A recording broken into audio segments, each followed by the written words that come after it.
कार्यक्रम हनुमाननगर सार्वजनिक ग्रंथालय आणि पातुरकर कुटुंबीय यांच्या वतीनं होत आहे। मी सर्व श्रोतृवृंदांचे इथे स्वागत करते। आज आपल्या मंचावर उपस्थित म्हणजे आजचा कार्यक्रम खरोखर अत्यंत वेगळ्या योगायोगांनी छान भरलेला आणि भारावलेला असा आहे। त्यातले छान योगायोग म्हणजे असं की 9 तारीख आणि 9वी तिथी ही एकत्र आली। दुसरं असं की वसंत ऋतू आहे म्हणजे हा सर्व सृजनाचा असा एक ऋतू असतो। त्यामध्ये पातुरकर काकांचे पुस्तक म्हणजे ही नवी सर्जनता जी आहे ती इथं प्रकाशित झालेली आहे आणि त्याचं आज उद्घाटन आहे। आज मंचावर जेही बसलेले आहेत ते सगळे शिक्षण क्षेत्राशी निगडीत लोक आहेत। हा योगायोग फार कमी वेळा होतो, म्हणजे शालेय कार्यक्रम किंवा शैक्षणिक कार्यक्रम सोडून अशा सामाजिक कार्यक्रमातही शिक्षण क्षेत्रातले सगळेजण एकत्र येणं हा एक छान योगायोग आहे। सगळेच जण छान सगळ्यांचे परिचित आहेत, प्रख्यात आहेत व्यक्तिमत्व, परंतु या सगळ्यांचा थोडक्यात परिचय मी करून देते आणि सोबत असं स्वागतही करूया। या कार्यक्रमासाठी आपल्याला अध्यक्ष म्हणून लाभलेले आहेत श्री प्रकाश केदारकर। त्यांचा परिचय म्हणजे बस प्रकाश काका म्हणजे प्रकाश काका। प्रकाशाला दुसऱ्या परिचयाची खरं गरज नाही आहे आणि ते तसेही स्वयंप्रकाशित आहेत। एका शाळेमध्ये गणिताचे शिक्षक असून सुद्धा काकांचा जो साहित्यातला व्यासंग आहे तो खरोखर वाखाणण्याजोगा आहे।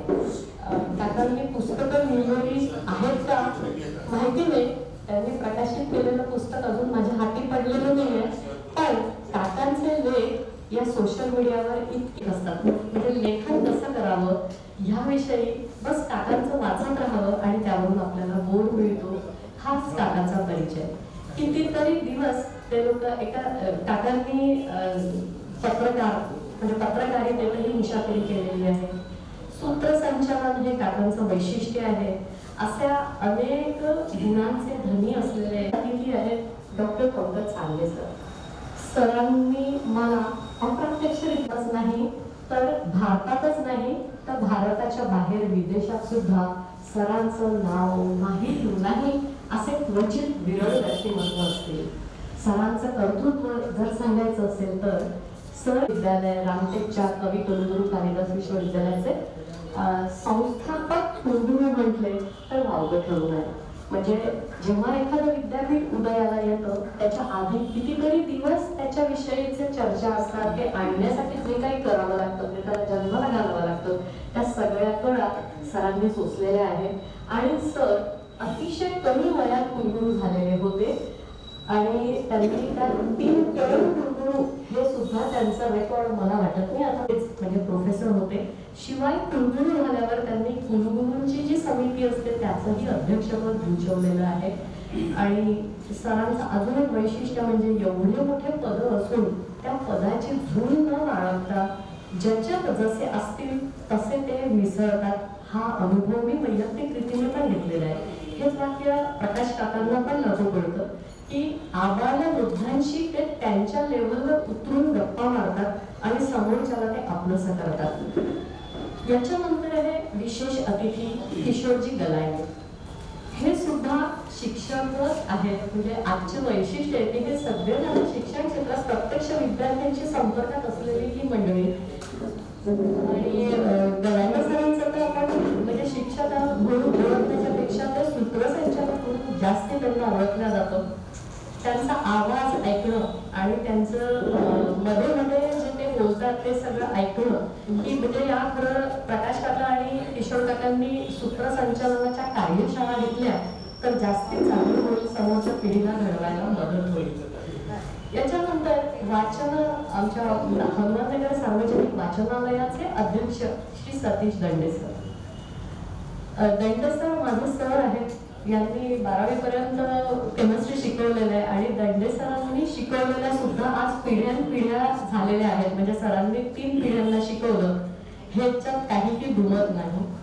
ज्यांच्या घरात सायन्सची मुलं आहेत त्यांच्याकडे दंडे सरांचं नाव पोहोचलेलं नाही असा नागपुरातला माणूस विरळ असेल। आजचं खरंच पण पुन्हा एक हे वैशिष्ट्य की जे लेखक आहेत ना ते सुद्धा बिनधाणी महिला महाविद्यालयात सेवानिवृत्त अधीक्षक या पदावरून सेवानिवृत्त झालेले आहे. म्हणजे पुन्हा शिक्षण क्षेत्राशी प्रत्यक्ष गुंतलेली सर्व मंडळी आज मंचावर विराजमान आहेत. लेखक श्याम पातुरकर यांचा पूर्ण परिचय जर समजा द्यायचा असेल तर ते पातुरकर राम मंदिर बर्डी यांचे वंशज आहेत. आपल्या हनुमान नगराशी संबंधित म्हणजे कालिदास पातुरकर जे प्रतिष्ठित व्यक्तिमत्व आहे आपल्या हनुमान नगरातलं त्यांचेही हे पुतणे आहेत. यांचं स्वतःचं अच्छा आणि यांचं स्वतःचं योगदान म्हणजे वाचनालय हनुमाननगर सार्वजनिक वाचनालयाचे त्यांनी कोषाध्यक्ष सचिव कार्यकारिणी सदस्य अशी पदं ते भूषवितात आहेत. आजही ते कार्यकारिणी सदस्य आहेत. याशिवाय ज्येष्ठ नागरिक मंडळ कार्यकारिणी सदस्य आहेत. ते असे अनेक व्यासंग असलेले आणि शिवाय आता त्यांनी हे पुस्तकांचं प्रकाशन होत आहे म्हणजे एवढं सर्जनता आणि इतकं साहित्यिक योगदान ते देत आहेत. अशी आजची ही मंचावर विराजमान असलेली ही मंडळी.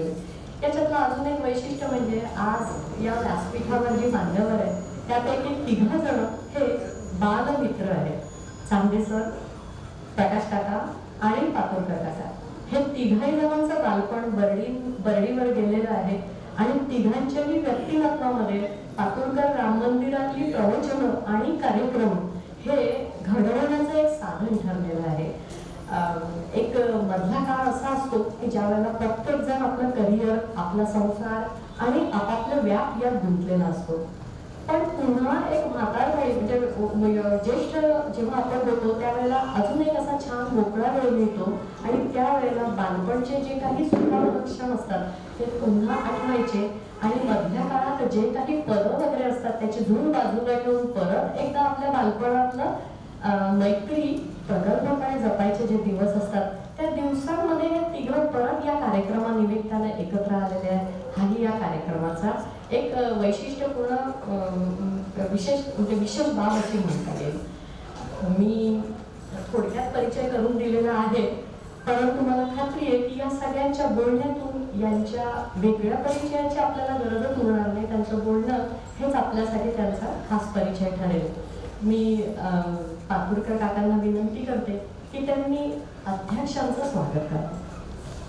आजच्या कार्यक्रमाचे अध्यक्ष श्री प्रकाश एल्लावकर.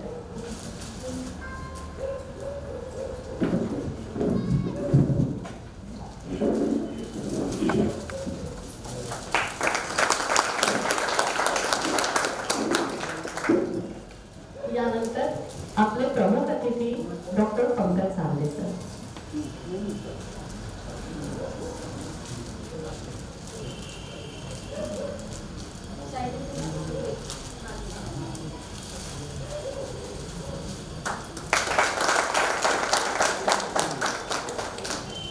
आजचे विशेष अतिथी श्री किशोर गलांडे सर.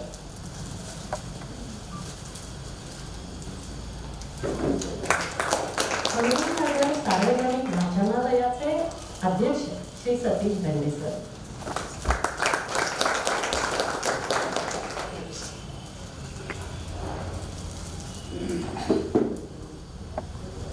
पातुरकर सरांची पुस्तकं ज्या प्रकाशन संस्थेने प्रकाशित केलेली आहे ते ओम साई पब्लिशर अँड डिस्ट्रीब्युटर त्याचे प्रकाशक आहेत श्री गणेश राऊत. त्यांच्या वतीने त्यांचे प्रतिनिधी घेऊन प्रकाशन संस्थेतर्फे कोणी आलेलं आहे का? आजच्या कार्यक्रमाचं ज्यांनी मंगलाचरण म्हटलं त्या सीमा पिदडी यांचं स्वागत चिरंजीव ऋग्वेद याने करावे अशी विनंती करते.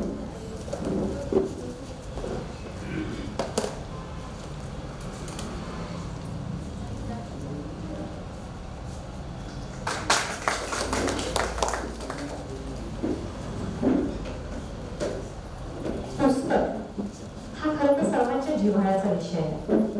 बोली भाषेमध्ये फरक पडतो.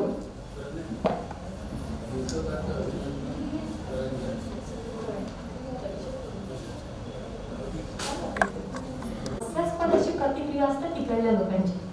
पण खरं सांगू का, जेव्हा ऑनलाईन पुस्तक वाचायचं असतं ना, तेव्हा ते पुस्तक मिळालं असाच आनंद होतो.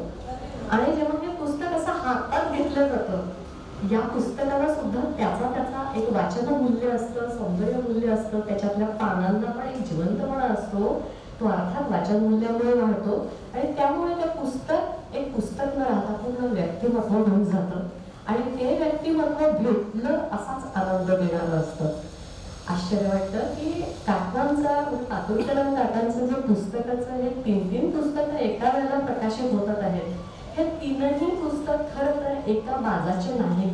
म्हणजे साधारणतः कवी जे लोक असतात ते कविता करत असतात. जे लेखक असतात ते जेव्हा राजकीय विश्लेषण करायचे असतात, लेखन करायचं असतं, ते राजकीय विश्लेषणच करत असतात. ज्यांना अकॅडमिक मध्ये इंटरेस्ट असतो ते अकॅडमिशियन त्या पद्धतीचं लेखन करतात. पण आश्चर्य वाटतं की पातुरकर काकांनी एक आत्मवृत्त लिहिलेलं आहे, आत्मकथा म्हणता येईल, आणि त्यामध्ये काही कविता सुद्धा आहेत.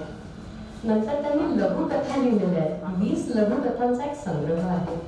एक लघु कादंबरी सुद्धा लिहिलेली आहे. प्रत्येक लेखन हे जरी लेखक लिहित असला तरी त्या प्रत्येकाची स्टाईल वेगळी असते आणि ती पातुरकर काकांना छान जमलेली आहे. आज ही पुस्तकं विमोचित होतात आहेत आणि आपल्याकडे ती इथे सवलतीच्या दरात आजच्या दिवशी उपलब्ध आहे. तसं ह्या 3 पुस्तकांचं मूल्य 875 रुपये असेल, पण आजच्या दिवशी ते 500 रुपयात आहे. आणि एक जर कोणतंही पुस्तक घ्यायचं असेल तर ते 30% सवलतीत आहे. ही पुस्तकं प्रकाशित करून खरं तर पातुरकर काकांनी एका समाजासमोर म्हणजे आपल्या सगळ्यांसमोर एक छान आदर्श ठेवलेला आहे की लॉकडाऊनच्या काळामध्ये काय करावं. तर त्यांनी हे पुस्तकांचंच काम केलं आणि हे 3 पुस्तकं त्यांनी प्रकाशित केले. खरं तर आजकाल सगळेजण बचत व्हावी म्हणून म्हणजे सगळ्या गोष्टींची, कागदांची आणि खर्चाची पण, तर बरेचदा पुस्तकं प्रकाशित करण्याकडे आजकाल कल दिसत नाही. ती ऑनलाईनच असतात आणि नवी पिढी ऑनलाईनच वाचते. पण खरंच थँक्स टू पातुरकर कुटुंबीय की त्यांनी म्हणजे काकांनी भलेही पुस्तकं लिहिलेली असतील, पण त्यांच्या सुनेने आणि पोराने ज्या पद्धतीनं ते पुस्तकाचं प्रकाशन करतात आहेत आणि छापायची किंमत ठेवतात आहेत, कोण घेईल हा नंतरचा विषय. पण आज एक साहित्यामध्ये छान भर पडलेली आहे. या प्रत्येक लिखाणाची एक शैली वेगळी वेगळी आहे. मी सगळ्यांना विनंती करेन की जास्तीत जास्त संख्येने सगळ्यांनी पुस्तकं विकत घ्यावीत.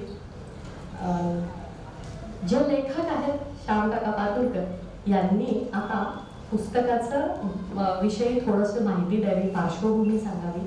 तत्पूर्वी आजचे विशेष अतिथी आणि काकांचे मित्र डॉक्टर पंकज चांदे, तसेच अध्यक्ष प्रकाश येदलावादकर सर आणि याचे अध्यक्ष, सभेचे अध्यक्ष म्हणजे कार्यक्रम ज्यांच्यामुळे होतो आहे ते सतीश दंडे सर, या सगळ्यांनी काकांचं स्वागत करावं, अभिनंदन करावं. स्वागत म्हणता येणार पण अभिनंदन करावं.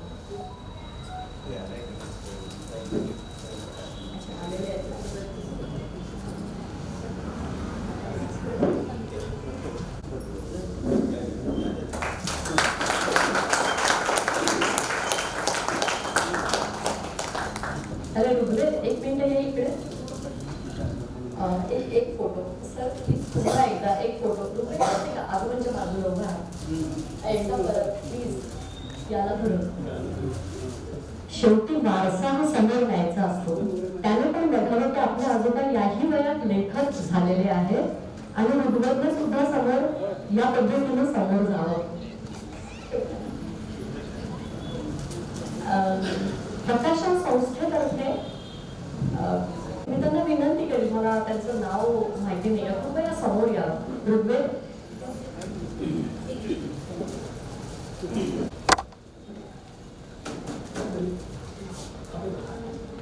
दिलीप खापेकर, काय ललित खापेकर यांचं स्वागत ऋग्वेद करेल.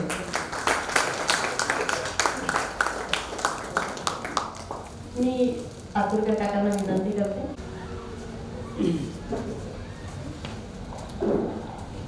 हॅलो. व्यासपीठावर उपस्थित सन्माननीय सर्वश्री प्रकाश येदलावादकर, पंकज चांदे, सतीशजी दंडे किशोर गलांडे या सर्वांप्रती सर्वप्रथम मी आभार व्यक्त करतो, कृतज्ञता व्यक्त करतो. ही सर्व मंडळी माझे मित्र जरी असले तरी आपापल्या क्षेत्रात, मग ते वाङ्मयीन अथवा साहित्यिक क्षेत्र असो, शैक्षणिक, व्यावसायिक अथवा वक्तृत्व निवेदनासारखे कलादालन असतो, कमाल उंची गाठलेले, रेषा पार केलेले असल्यामुळे माझ्यासारख्याच्या पुस्तक प्रकाशन समारंभाला उपस्थित आहे म्हणजे कसं ना, दारिद्र्य रेषा पार केलेल्या, कळकट्ट मळकट्ट वस्त्र परिधान केलेल्या अत्यंत गरीब सुदामाच्या मुठीतले गासभर पोहे द्वारकाधीश श्रीकृष्णाने अत्यंत चवीने ग्रहण करावे असा काहीसा फील मला वाटतो.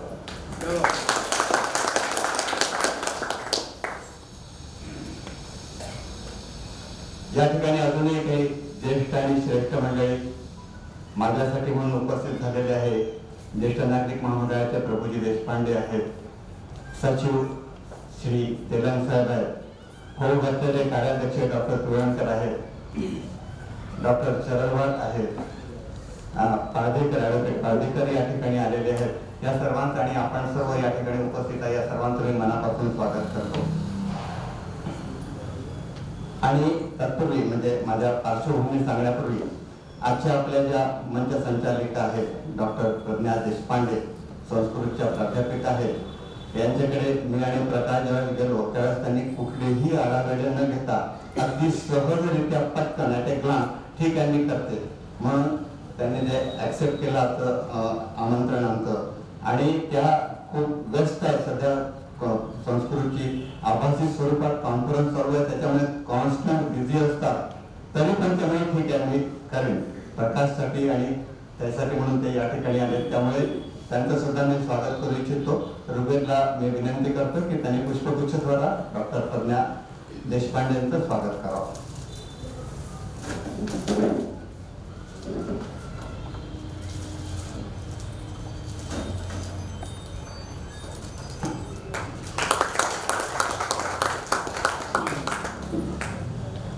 पुस्तकांची पार्श्वभूमी मला या ठिकाणी कथित करायची आहे होईल असं मला कधीच वाटलं नव्हतं.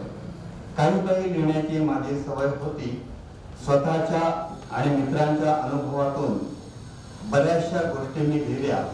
त्यातल्या काहींना पुण्या मुंबईहून प्रसिद्ध होणाऱ्या मासिकात, तर काहींना स्थानिक वर्तमानपत्रातून प्रसिद्धीही मिळाली. तेवढ्या पुरताचा आनंद. पण म्हणून मी काही लेखक वगैरे निश्चितच नाही. जे काही लिहिल्या गेलं ते लग्नाच्या पूर्वी लिहिल्या गेलं. मनात साचलेल्या खूप साऱ्या प्रसंगांना, विचारांना, नैराश्यतेला आणि आनंदाला सुद्धा मोकळं करण्यासाठी, पाण्याला प्रवाहित करण्यासाठी, योग्य वळण अथवा दिशा देण्यासाठी जर कोणी भागीदार नसेल, मग तो लाईफ पार्टनर असो, मैत्रीण असो, मित्र असो, अथवा एखादा सोबत करणारा, समजू शकणारा पण व्यक्त करू न शकणारा मुका प्राणी असो, तर साचलेल्या गोष्टी, प्रसंग, विचार आपोआप कागदावर उतरतात किंवा डायऱ्यांमध्ये शब्दबद्ध होतात. कधी कधी अशा गोष्टी असे लिखाण अंगलटून येते. लग्नापूर्वी लिहिल्या गेलेल्या खूप साऱ्या डायऱ्या अग्नीला स्वाहा झाल्यात. कोणाच्या तरी हाती त्या लागल्यात. आक्षेपार्ह लिखाणामुळे त्याने त्या जाळून टाकल्या. त्यानंतर डायऱ्या म्हणजे प्रकार बंद झाला. पण विचारांना वाट मोकळं करून देण्यासाठी वैयक्तिक लिखाण मात्र चालू होतं. त्यालाही पूर्णविराम मिळाला लग्नानंतर. मग साथेबंद जीवनाला प्रारंभ झाला. दोघांच्याही नोकऱ्या, घरचं सारं आटपून सकाळी 9 ते सायंकाळी 6:30 पर्यंतचं ऑफिस, येणारा जाणारा सणवार, दादासाहेबांचं वेळापत्रक, स्वप्नीलचं संगोपन, यातून थोडाफार येता जाता वेळ मिळाला तर दूरदर्शनवरील मनोरंजनाचे कार्यक्रम. दिवस जात होते, महिने सरत होते, वर्ष उलटत होती आणि सेवानिवृत्ती आली. पहिले माझी, 6 वर्षानंतर सौराधरची. आता दोघेही घरीच, खूप आनंदात, सुखात, कर्तव्यपूर्तीच्या समाधानात, मनाजोगत्या कामात व्यस्त. तरुण सुलाखून चकचकीत झालेल्या जीवनाचा आनंद घेत असताना अगदी अचानकपणे, अनपेक्षित, सहजरित्या, अकस्मात सौराधाचं एक्झिट झालं. संपलं, सारच संपलं. मी तर संपूर्ण संपलो. तिच्यामुळे माझं अस्तित्व होतं. तिचे 15 दिवस सोमनाथ, स्वप्नील आणि लहानगार रुपये सुद्धा मिळून खूप छान रीतीने व्यवस्थित पार पाडले. कुठेही कशाचीही कमी ठेवली नाही. पण मी आता एकाकी. अशातच मित्रांचे आणि ज्येष्ठांचे सारखे फोन. पुण्यावरून माझा मित्र श्री ओमप्रकाश श्रीवास्तव व सौ इनामदार यांचे सारखे फोन. ओमचं सारखं रिमाइंडर, शाम खाली मत बैठा कर, कुछ तो लिखा कर, तेरे पास में लिखने की आर्ट है, शब्द भांडार है, अतिशय होते, दुसरं काही नाही. उसका उपयोग कर. सीमाचंही हेच सजेशन. सर्वदूर नव्याने पुन्हा लॉकडाऊन सुरू झालेलं. पहिल्या लॉकडाऊनच्या वेळेला राधाचा साथ होता, दुसरा माझ्या एकट्याचा. घरातच राहणे, हॉल बेडरूम किचन पर्यंत मर्यादित. करायचं काय? तेव्हा कुठे लिहायला घेतलं. लिहायचं काय? आत्महत्या लिहूया. पुन्हा प्रश्न. साऱ्या गोष्टी खऱ्या खऱ्या लिहायच्या म्हणजे कठीणच, महाकठीण काम. आपल्या चुकांची कबुली आणि आपल्या संदर्भात आलेल्या आपल्या दृष्टिकोनातून असलेल्या इतरांच्या चुकांची मांडणी करणे म्हणजे वाईटपणा ओढवून घेणं. पण ठरवलं, मांडू या साऱ्या गोष्टी जशा घडल्यात, जेवढ्या आणि जशा आठवतात त्या स्वरूपात. मनातला साचलेला गाळ बाहेर काढून टाकूया. पाहिलं दे जे होईल ते. फलस्वरूप मागे वळून पाहताना प्रेमातील ओळींच्या अर्थ कथा आणि व्यथा किंवा एक प्रवास अपूर्ण बद्दल बोलायचं झाल्यास या सर्व कथा 1966 ते 1975 या कालावधीतल्या, म्हणजेच 50-55 वर्षापूर्वी मी जेव्हा 20-25 होतो त्यावेळेस लिहिल्या गेल्या. अर्थात संदर्भ, पात्र, वातावरण आणि परिस्थिती त्या काळातली आहे. स्वानुभव, मित्रांचे अनुभव आणि सर्वसाधारण निरीक्षणातून या कथा साकार झाल्या आहेत. वैयक्तिकरित्या कोणाचाही या कथांशी प्रत्यक्ष संबंध नाही. यातील पात्र जर मिळते जुळते असतील तर तो केवळ योगायोग समजावा. त्या काळात टीव्ही, मोबाईल, लॅपटॉप, व्हिडिओ वगैरे प्रकार उपलब्ध नव्हता. बॉयफ्रेंड, गर्लफ्रेंड, रोमांस वगैरे प्रकारही समाज मान्य नव्हता. आमच्या आजच्या हयात पिढीला तसा तो आजही नसावा. या सर्व गोष्टी फक्त नाटक, सिनेमा, कथा, कादंबऱ्या आणि कवितेतून प्रकट व्हायच्या. मनोरंजनाची साधनं म्हणजे आकाशवाणी, रेडिओ, सिलोन, नंतर विविध भारती आणि सिनेमे. समाजातील सर्व घटकातून सर्व प्रकारे तरुणाईवर दबाव असताना सुद्धा नैसर्गिकरित्या ज्या गोष्टी ज्या वयात जशा घडायच्या तशा त्या घडतच होत्या. कुणाचे तरी कुणावर तरी प्रेम आपोआप जडायचं, ओढ वाढीला लागायची आणि बेचैनी सीमा ओलांडायची. मन काबूत ठेवणं कठीण जायचं. याला ना मी अपवाद जायचा ना माझे मित्र. क्वचित कधी कधी अपेक्षित फळ मिळायचं, बहुधा निराशा पदरी पडायची. आशा आणि निराशेच्या भोऱ्यात सापडलेल्या स्थितीतील या सर्व कथा आहेत. यातील काही कथांना तत्कालीन आजही हयात असलेले वर्तमानपत्र, तरुण भारत, लोकमत तसेच मुंबई पुण्याहून प्रकाशित होणाऱ्या मासिकातून प्रसिद्धी मिळाली, तर काही कथा आकाशवाणी नागपूर केंद्रातून प्रसारित झाल्या. काहींना कुठेच पाठविल्या न गेल्यामुळे तशाच राहिल्या. हे सर्व साहित्य एका जुनाट पिशवीत डंप करून कुठेतरी अडगळीत पडून राहिलं. नंतर लग्न झालं, संसार सुरू झाला आणि त्यातच गुरफटायला झालं. प्रापंचिक विवंचना अर्थात लिखाण पूर्णपणे बंद पडलं. लिहिल्या गेलेल्या जीर्ण झालेल्या वह्याही विसरायला झालं.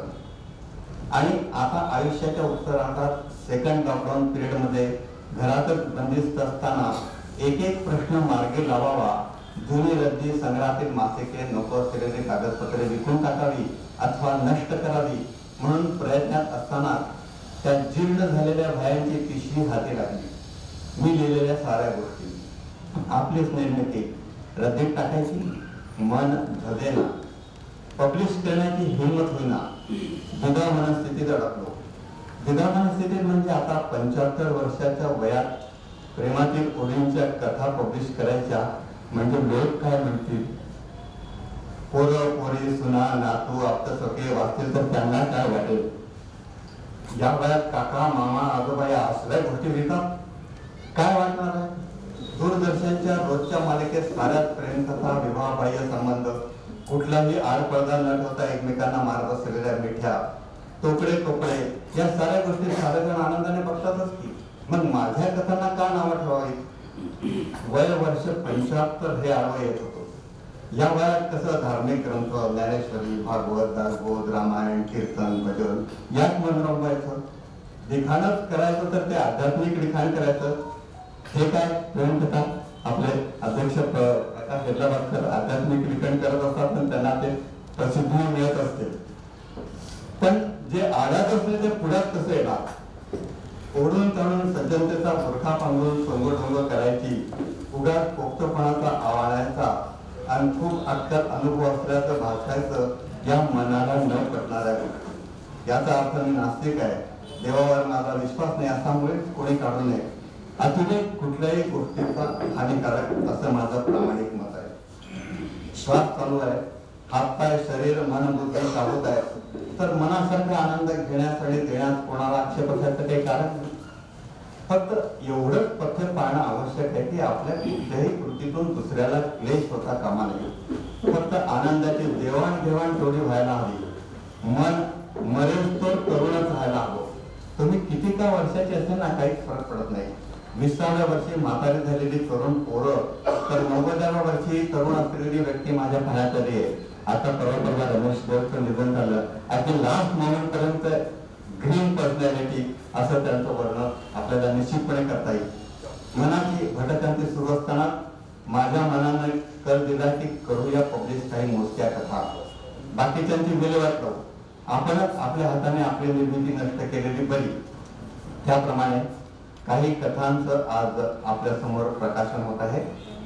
पुस्तकांना कोणीतरी प्रस्तावना लिहावी असं वाटत असताना आत्मवृत्तासाठी आमचे कौटुंबिक मित्र श्री किशोर गरांडेचं नाव डोळ्यासमोर नाटत नव्हतं. मी किशोरला विचारलं, असं काही काही लिहिलंय, प्रस्तावना करू शकतो काय? आनंदाने तयार झाला आणि आत्मवृत्ताची प्रस्तावना त्याने प्रस्तावित केली. कथा संग्रहावर जाणकार व्यक्तींचा अभिप्राय घ्यावा, त्यावर आपलं मत व्यक्त करावं, दुजोरा द्यावा किंवा तो देऊ नये असं मनापासून वाटत असताना माझा बालमित्र, आपले सुप्रसिद्ध साहित्यिक, सक्षम सूत्रसंचालक, उत्तम वक्ता, लेखक आणि मुलाखतकार प्रकाशला साथ घालावी काय, त्याला विचारणं म्हणजे मराठी पहिलीतल्या विद्यार्थ्याने एखाद्या प्राणावर 5-6 ओळीचा निबंध लिहावा. गाईला 4 पाय असतात, 2 शिंग असतात आणि त्या निबंधाला उच्च विभूषित व्यक्तीने मार्क द्यावे असला प्रकार. पण आमचा कॉमन मित्र अरुण जोशीने दुजोरा दिला. अरुण जोशी आहे तिथे आले. विचारलं त्यांनी मला म्हटलं की अरे तू विचारून तर पहा, जास्तीत जास्त काय म्हणेल नाही म्हणेल. पण प्रकाशने उत्साह वाढवला. पहिल्या वर्गातून एकदम 9वी मॅट्रिकला पोहोचता केला. इतकंच नव्हे तर आजच्या समारंभाचं संपूर्ण आयोजनही त्यांनी केलं. पुन्हा एकदा श्रीकृष्ण सुदामा वगैरे पुस्तक स्वरूपात पूर्णता आणल्याबद्दल ओम साई पब्लिशरचे श्री गणेश राऊत, मुखपृष्ठ निर्माते सौ मनीषा टोंगसे, आजच्या सूत्रसंचालिका डॉक्टर प्रज्ञा देशपांडे, सौ स्मिता पिदडी आणि आपणा सर्वांचे मनपूर्वक आभार. धन्यवाद.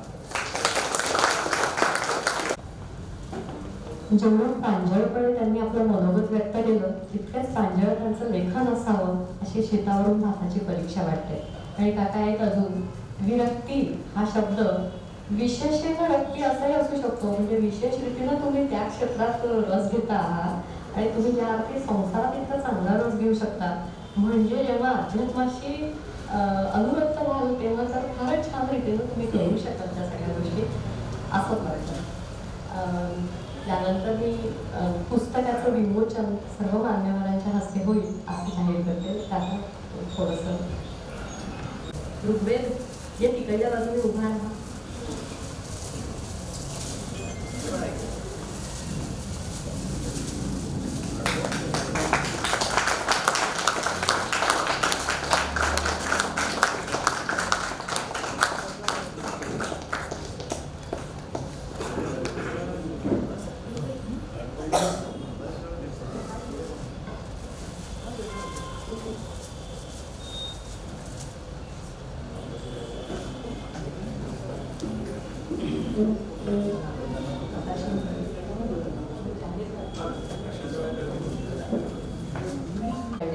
यांना मी विनंती करते की त्यांनी त्यांचं मनोगत व्यक्त करावं.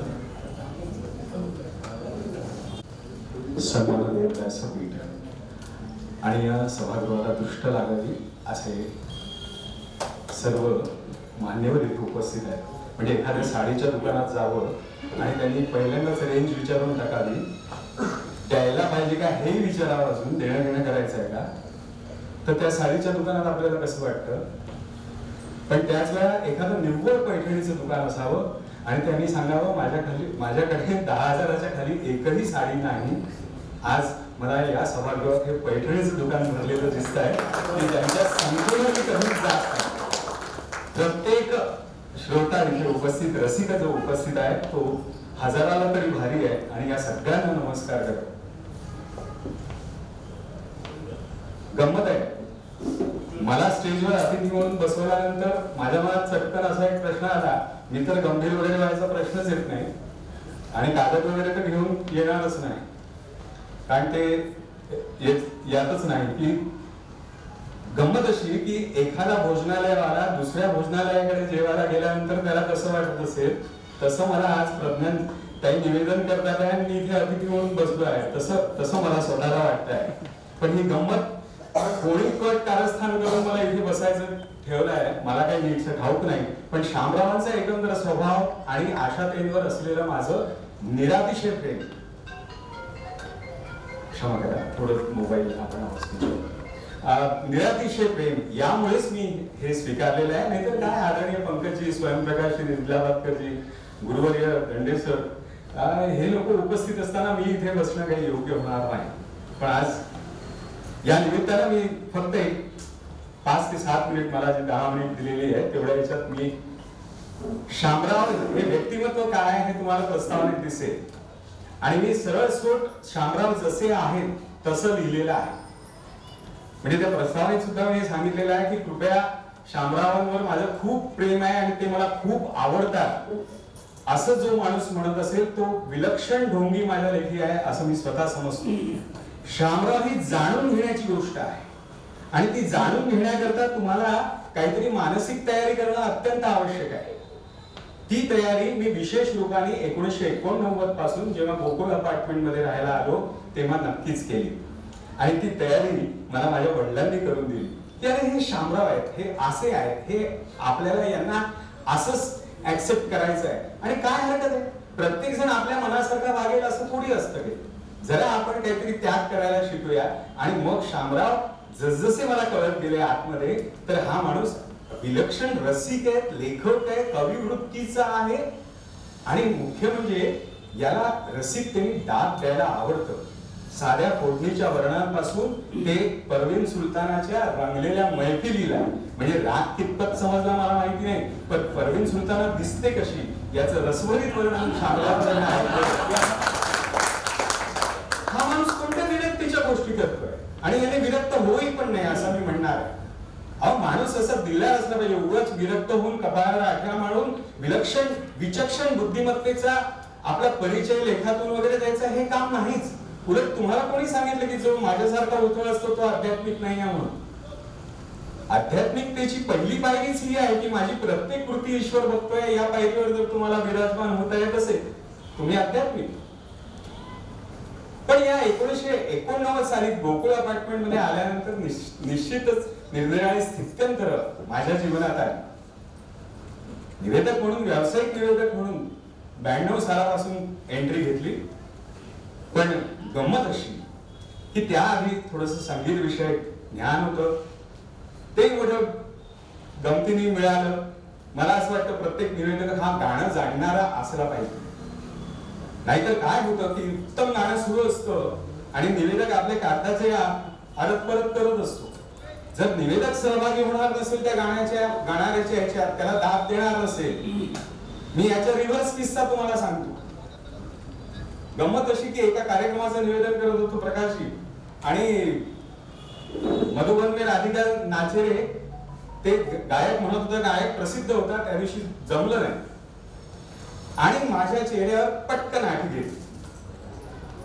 कार्यक्रम झाल्यावर दुसरं कोणी नाही, तो गायक माझ्याजवळ आला आणि म्हणाला, कोपऱ्यात नेला आणि म्हणाला, किशोर तू आठी का बरं आणली कपाळामुळे?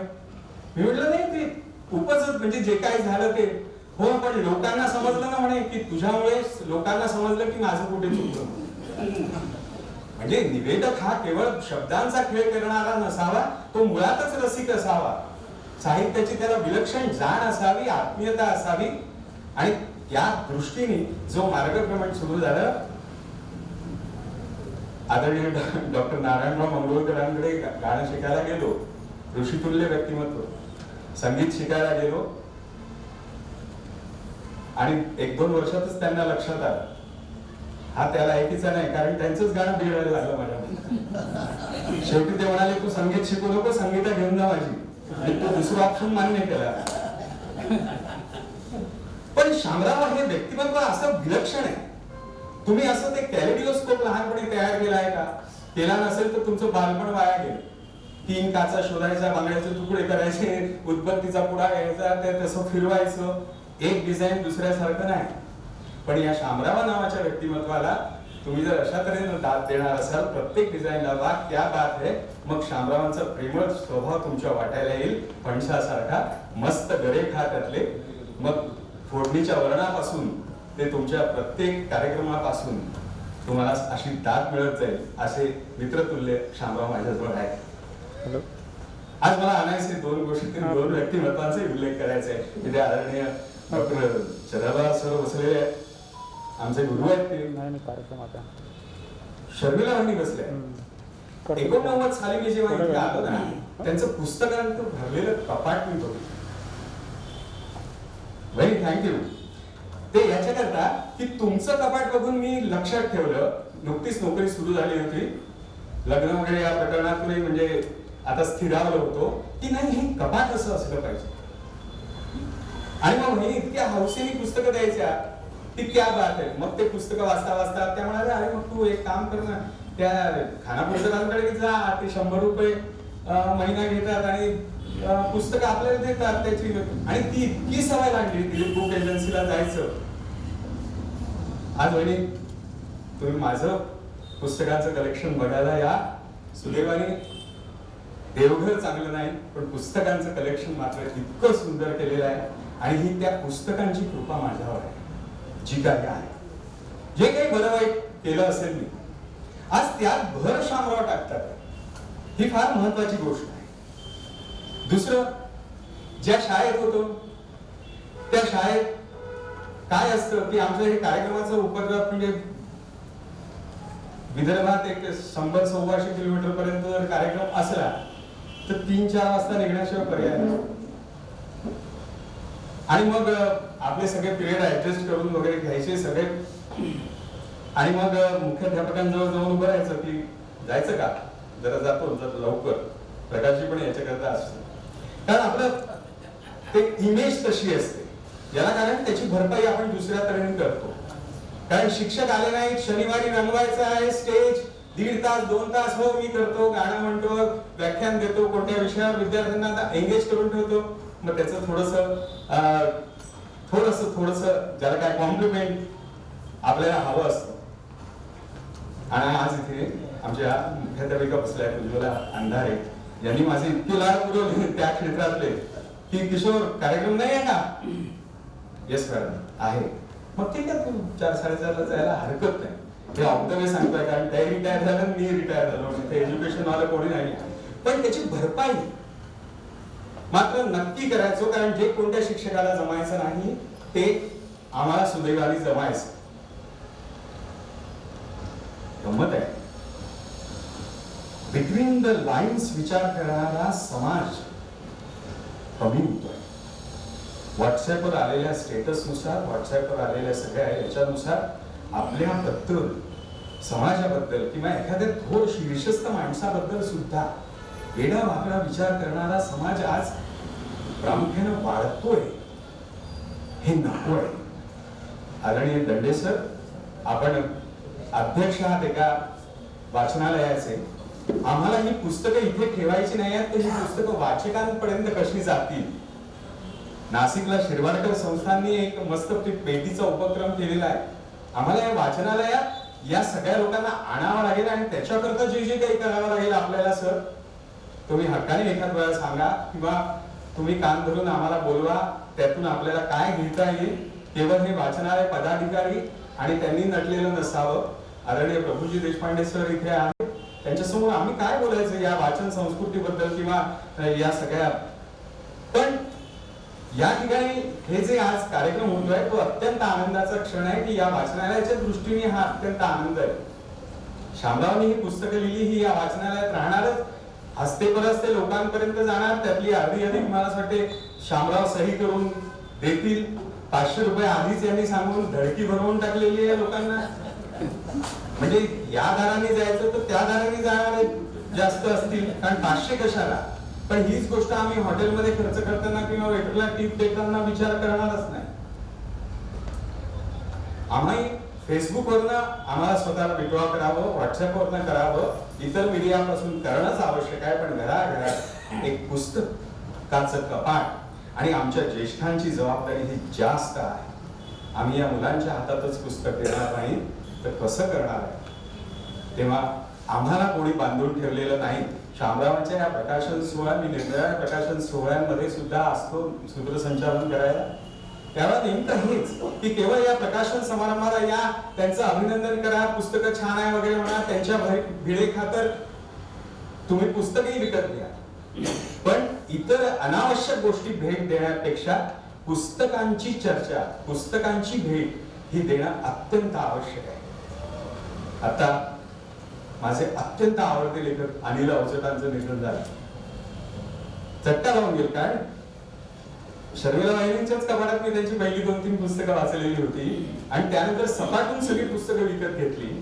बिटवीन द लाईन्स, परत म्हणतोय, बिटवीन द लाईन्स विचार करणारा समाज हा फक्त आणि फक्त लेखक घडवू शकतो. म्हणून अशा कार्यक्रमाचं समाजामध्ये खूप मोठं औचित्य आहे, हे लक्षात घेतलं पाहिजे. राठोड ताई आहे, निशाताई आहेत, त्यांच्या रूपातच आज मी इथे आशाताई उपस्थित आहे हे नक्की गृहीत धरतो. त्या माऊलीला किती आनंद झाला असता की आपल्या नवऱ्याने पुस्तकं लिहिले आणि आज त्याचा प्रकाशन समारंभ ती किती मिरवली असती. तरी ती या कार्यक्रमाला उपस्थित आहे असं गृहीत धरतो. आणि काय सांगावं, साहित्याशी थोडीफार ओळख, पण आदरणीय चांदे सर किंवा यांच्यासारखं तर मी बोलणार नाही, पण जो काही एक छोटासा छंद आहे त्यातून इतकं सुंदर वाचायला मिळालं की आज टीव्ही सुद्धा नकोसा वाटतोय. पुस्तकं आणि पुस्तकं हीच आपली. आणि त्यातूनच एक कविता माझ्या समोर आली, किती सुंदर आहे बघा. की साहित्याला कुठलाही जात किंवा धर्म नसतो. ती निवेदनामध्ये ती कविता नेहमी दाद घेऊन जाते. आज मुद्दाम या ठिकाणी या वाचनालयाच्या हॉलमध्ये ती कविता सादर करतो आणि माझ्या वाणीला विराम देतो. सगळ्यांना धन्यवाद देतो. आदरणीय प्रज्ञाताईंनी माझा परिचय करून दिला आणि तुम्ही सगळ्यांनी आमंत्रित केलं त्याकडून धन्यवाद. हातात दिसताच बाबासाहेबांचं चरित्र, समोरच्याचा लागलीच सप्रेम जय भीम. हितेश शिंदे नावाचे कवी आहेत, मौस मध्ये यांची कविता आलेली खूप सुंदर आहे. हातात दिसताच बाबासाहेबांचं चरित्र, समोरच्याचा लागलीच सप्रेम जय भीम. आणि हातात दिसताच टिळक आणि आगरकर, हातात दिसताच टिळक आणि आगरकर. लगेच विचारणा झाली चित्पावन का, आणि पुढे लगेच गोत्राची सुद्धा विचारणा झाली. घेतलं वाचायला शेतकऱ्यांचा आसूड, तिथेही पाठीवर वळ उमटला जातीचा. घेतलं वाचायला शेतकऱ्यांचा आसूड, तिथे पाठीवर वळ उमटला जातीचा. बायबल जेव्हा मी मागितलं तेव्हा दुकानदाराचा चेहरा फट्ट पांढरा पडला फादरच्या झग्यासारखा. बायबल जेव्हा विचारलं दुकानात तेव्हा दुकानदाराचा चेहराच पडला फादरच्या झग्यासारखा पांढरा फट्ट. आणि कुराणाबद्दल विचारलं काळा ठिक्कर पडला बुरख्यासारखा. शेवटी संविधान मागितलं, शेवटी संविधान मागितलं. ते तर कधीच हद्दपार झालंय माणसांच्या जीवनातून. पुस्तकं तेव्हापासून करायला लागली प्रतिनिधित्व जाती आणि धर्माचं. यांना आज गलांडे सरांना आज इथं अतिथी म्हणून का बोलवलं होतं त्याचं उत्तर त्यांनी मनोगतातून व्यक्त केलेलं आहे. सूत्रसंचालनाचा जेवढा हातखंडा आहे तितकाच छान ते मनोगतही व्यक्त करू शकतात. मी विनंती करेन प्रमुख अतिथी डॉक्टर पंकज चांदे सरांना की त्यांनी मनोगत व्यक्त करावं.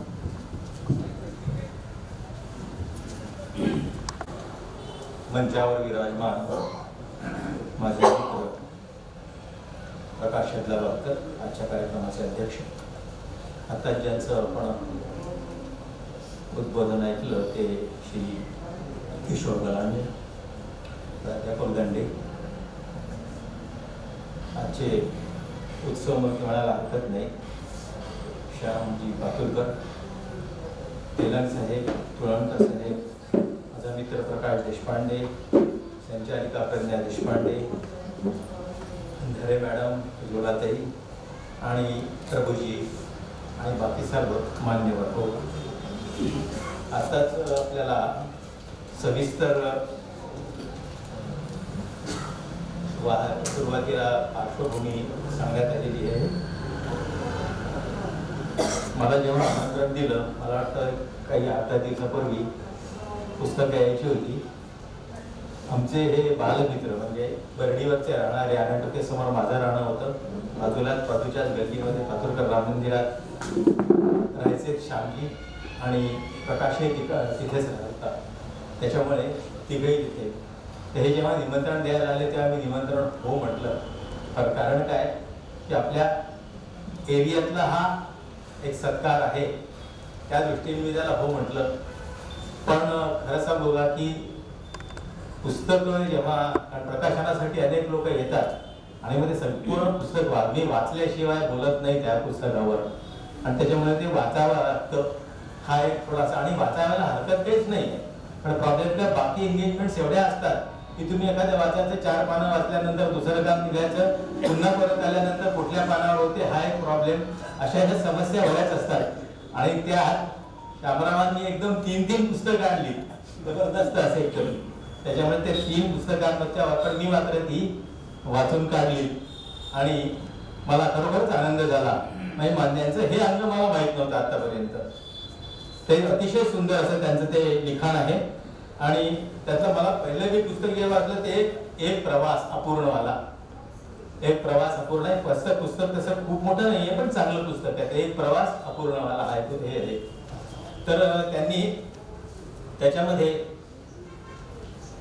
प्रवास अपूर्ण याच्यासाठी म्हटलेलं आहे की हे कुठेतरी MIDC ला नोकरी करत होते, तुम्ही पूर्ण कथा सांगायचा नाही, कारण पुस्तक तुम्ही वाचणारच आहात. फक्त स्वभाव धर्म माणसाचा कसा असतो तो की त्यांनी जे आता निवृत्ती वगैरे असे शब्द जर बोलण्यात आलेले आहेत तसं काहीही नाहीये. अजूनही ते तितकेच हिरवेगार आहेत. आणि त्यांनी जे लिहिलेलं आहे ते लग्नाच्या आधीच लिहिलेलं असं शामरावांचं म्हणणं आहे. तर त्या लग्नाच्या आधी लिहिलेलं आहे ठीक आहे, पण लग्नाच्या नंतरही बरंच काही जे वर्णन आलेलं आहे त्याच्यात ते मला असं खूप काही फरक पडलेला नाहीये. त्याच्यामुळे लग्नाच्या आधी जे लिहिलेलं आहे तेही तितकंच आकर्षक असं आहे. तर कोणी एक प्रिया त्यांनी त्याची नायिका म्हणून घेतलेली आहे आणि ती सुद्धा यायची बर्डीवर आणि मग हे पायी चालत दोघं यायचे. हे सुद्धा तिथेच कुठल्या तरी आजूबाजूला म्हणजे MIDC मध्ये नोकरीला होते. तर तिचं नाव मात्र त्यांनी घेतलेलं नाहीये प्रिया म्हणून, पण मला असं तिचं नाव आता त्याची जवळपास म्हणजे प्रीती भीती असावं असं वाटतं मला. ते तिच्याबरोबर यायचे. आणि मग येताना तो तपशील त्यांनी दिलेला आहे, कारण यांच्या लिखाणाचं एक वैशिष्ट्य असं आहे तपशील. इतका तपशील की अगदी दिवस वार वेळ इथपर्यंत तपशील ते देतात. तो रेकॉर्ड फार जबरदस्त असा. म्हणजे एखादा माणूस डायरी लिहितो ना, त्या डायरीमध्ये जसे लिहिलं तसं त्या डायरीच्या पद्धतीने त्यांनी ते संपूर्ण वर्णन केलेलं आहे. त्यांचं त्या प्रेमात पडले तिच्या, आणि मग प्रेमात पडल्यानंतर नोकरी मात्र प्रॉब्लेम होता त्यांना. त्या नोकरीच्या प्रॉब्लेममुळे इकडे तिकडे जाणं होतं. मध्ये त्यांनी बऱ्याच नोकऱ्या सोडल्या. नोकऱ्या सोडण्यात पण एक्सपर्ट आहेत ते. त्याच्यामुळे त्यांनी अनेक नोकऱ्या सोडल्या आणि त्या घेतल्यात, पण नंतर त्यांना पुढे पुढे मिळत गेल्यात. आणि शेवटी असं करता करता फायनली ही लँडेड इन कोणत्या बिंदाणी महिला महाविद्यालय ही त्यांची शेवटची आणि अतिशय उत्तम अशी नोकरी त्यांची होती. परंतु त्या प्रवासात, बस प्रवासात ती सहप्रवासी मुलगी असायची. मी याच्याबद्दल कथा थोडक्यात सांगतोय की बाकीच्या ज्या गोष्टी आहेत त्यांच्या स्वभाव धर्माबद्दल वगैरे वगैरे बोलता येईल आपल्याला थोडंसं, जसं आता किशोर यांनी सांगितलं त्याप्रमाणे. पण तो जो बसचा प्रवास होता त्या सहप्रवासाचं रूपांतर प्रेमात झाल्याचं वर्णन त्यांनी केलेलं आहे. आणि मग हळूहळू ते प्रेमात झाले. नंतर मग त्यांना हळूहळू नोकरीचाही योग आला, पण बालाघाटला नोकरीच्या वेळी त्यांना तिथे काही कागदपत्र कमी पडल्यामुळे रिजेक्ट केलं. आणि गंमत अशी की त्यावेळी त्यांनी आत्महत्येचा विचार केला. पुस्तकात दिलं त्यांनी की मी आत्महत्येचा विचार केला. आणि मग चॉईसही कसा की मग मी कशाने आत्महत्या करू, मी विष पिऊन करू की स्वतःला जाळून घेऊ, अगदी अशा सगळ्या त्यांनी वर्णन केलेलं आहे. आणि शेवटी असा निर्णय घेतला की आता पाण्यात उडी मारून आत्महत्या करायची. पण नंतर योगायोगासाठी ती टळली आणि आज आपल्या समोर हा अतिशय उत्तम असा एक कार्यक्रम आज घडतो आहे. असा तर त्याचा एक फायदा असा झालेला आहे. आणि तो आत्महत्येचा विचार त्यांनी सोडला. आणि ही नोकरी लागल्यानंतर आयुष्यातली प्रारंभीची जी जागतिकता होती ती त्यांची संपली. पण गंमत असे की आता मी खूप तपशिलात न जाताना त्यांच्याच रचना, कारण गंमत पाहायची की जेव्हा प्रेम चालू होतं तोपर्यंत ते गद्यात बोलतात पुस्तकात, आणि जेव्हा थोडी गडबड झाली प्रेमात तेव्हापासून ते पद्यावर आले. म्हणजे साधारणतः पद्य लेखन जे असतात ते कोणत्या मनस्थितीत असावे तसं वाटतं मला कधी कधी. तर त्यांनी जी पद्य लिहिलेली आहे आणि गद्यात ते थोडं बरं लिहिलं आहे, त्याच्यात म्हणजे महत्वाचं लिहिलेलं आहे. ते दोन्ही तुम्हाला कम्पॅरेटिव्हली वाचून त्या पुस्तकाबद्दलचं पुढे सरकतो. त्या ते लिहिलेलं आहे, त्या संध्याकाळी और होत्या, त्या संध्याकाळी और होत्या, तुझी साथ बरोबर होती. खूप सारं डिस्कशन व्हायचं, रागावणं, रुसणं नि फुगणंही व्हायचं. तूच माझ्या मनात होती, दिलात होती, बरोबर होती. इंटेन्सिटी पहा त्यांची. साऱ्याच तुझ्या आठवणी, साराच तुझा सहवास सतावतो आहे मला आज, दिल माझं जळत आहे. ते प्रेमाच्या उत्कटतेला गेल्यानंतर त्यांच्या या दोन ही कडवी पडली. आणि आता पुढचं पहा की जेव्हा मग हळूहळू काय झालं, प्रसंगामुळे सेपरेशन झालं असेल, काय कारण दिलेलं त्याच्यात. पण त्याच्यानंतर मात्र का हाच कवी जेव्हा त्या मुलींनी त्यांना थोडंसं दुरावा झाला तेव्हा त्यांनी लिहिलेलं आहे. कारण काय की त्यांच्या बहिणींकडनं त्यांना कळलं की तिचं लग्न ठरलंय म्हणून, आणि हा फार मोठा आघात होता ना. त्याच्यामुळे त्यांनी लिहिलेलं आहे की कवटाळणं दुःखाला समजावले मनाला, कवटाळलं दुःखाला समजावलं मनाला, अरे तू जिला समजला साध्वीन तीच निघाली सैतानीन, असं शब्द वापरला. सतावलंच तिनं तुला फार, कर तिला मनाच्या पार, मग मन काही मानत नाही आणि तिचा इच्छा सोडवत नाही. असे काहीतरी चमत्कारी अवस्था त्यांची झालेली होती. तर अशा प्रकारे त्यांनी त्या पुस्तकात दिलेला. पण कथा वाचनीय आहे. म्हणजे काय की ते सप्तो जो कहता जो प्रोसेस आहे, तो प्रोसेस म्हणजे माणूस कसा असतो, एखादा खूप इन्व्हॉल्व माणूस असतो, तो किती बारीक बारीक गोष्टी टिपत असतो. हे अगदी स्पष्ट असं त्याच्यामध्ये दिसतं. त्याचं दुसरं पुस्तक होतं ते प्रेमाच्या ओढीच्या अर्थकथा. हे प्रेमाच्या ओढीच्या अर्थकथा. गंमत अशी आहे की याच्यामध्ये 20 स्टोरीज आहेत. पण टायटल पाहून जर पुस्तक विकत घ्याल तर थोडंसं गल्लत होईल आहे. त्याचं कारण असं आहे की प्रेमाच्या ओढीच्या कथा वेगळ्या, कथा सगळ्या सुंदर आहे बरं, याच्यातल्या सगळ्या कथा सुंदर आहेत, म्हणजे वाचनीय आहेत. पण गंमत अशी की प्रेमाच्या ओढीच्या कथा या मर्यादित आहेत. बाकी स्वभाव धर्म वगैरे लोकांचे दिलेले आहेत.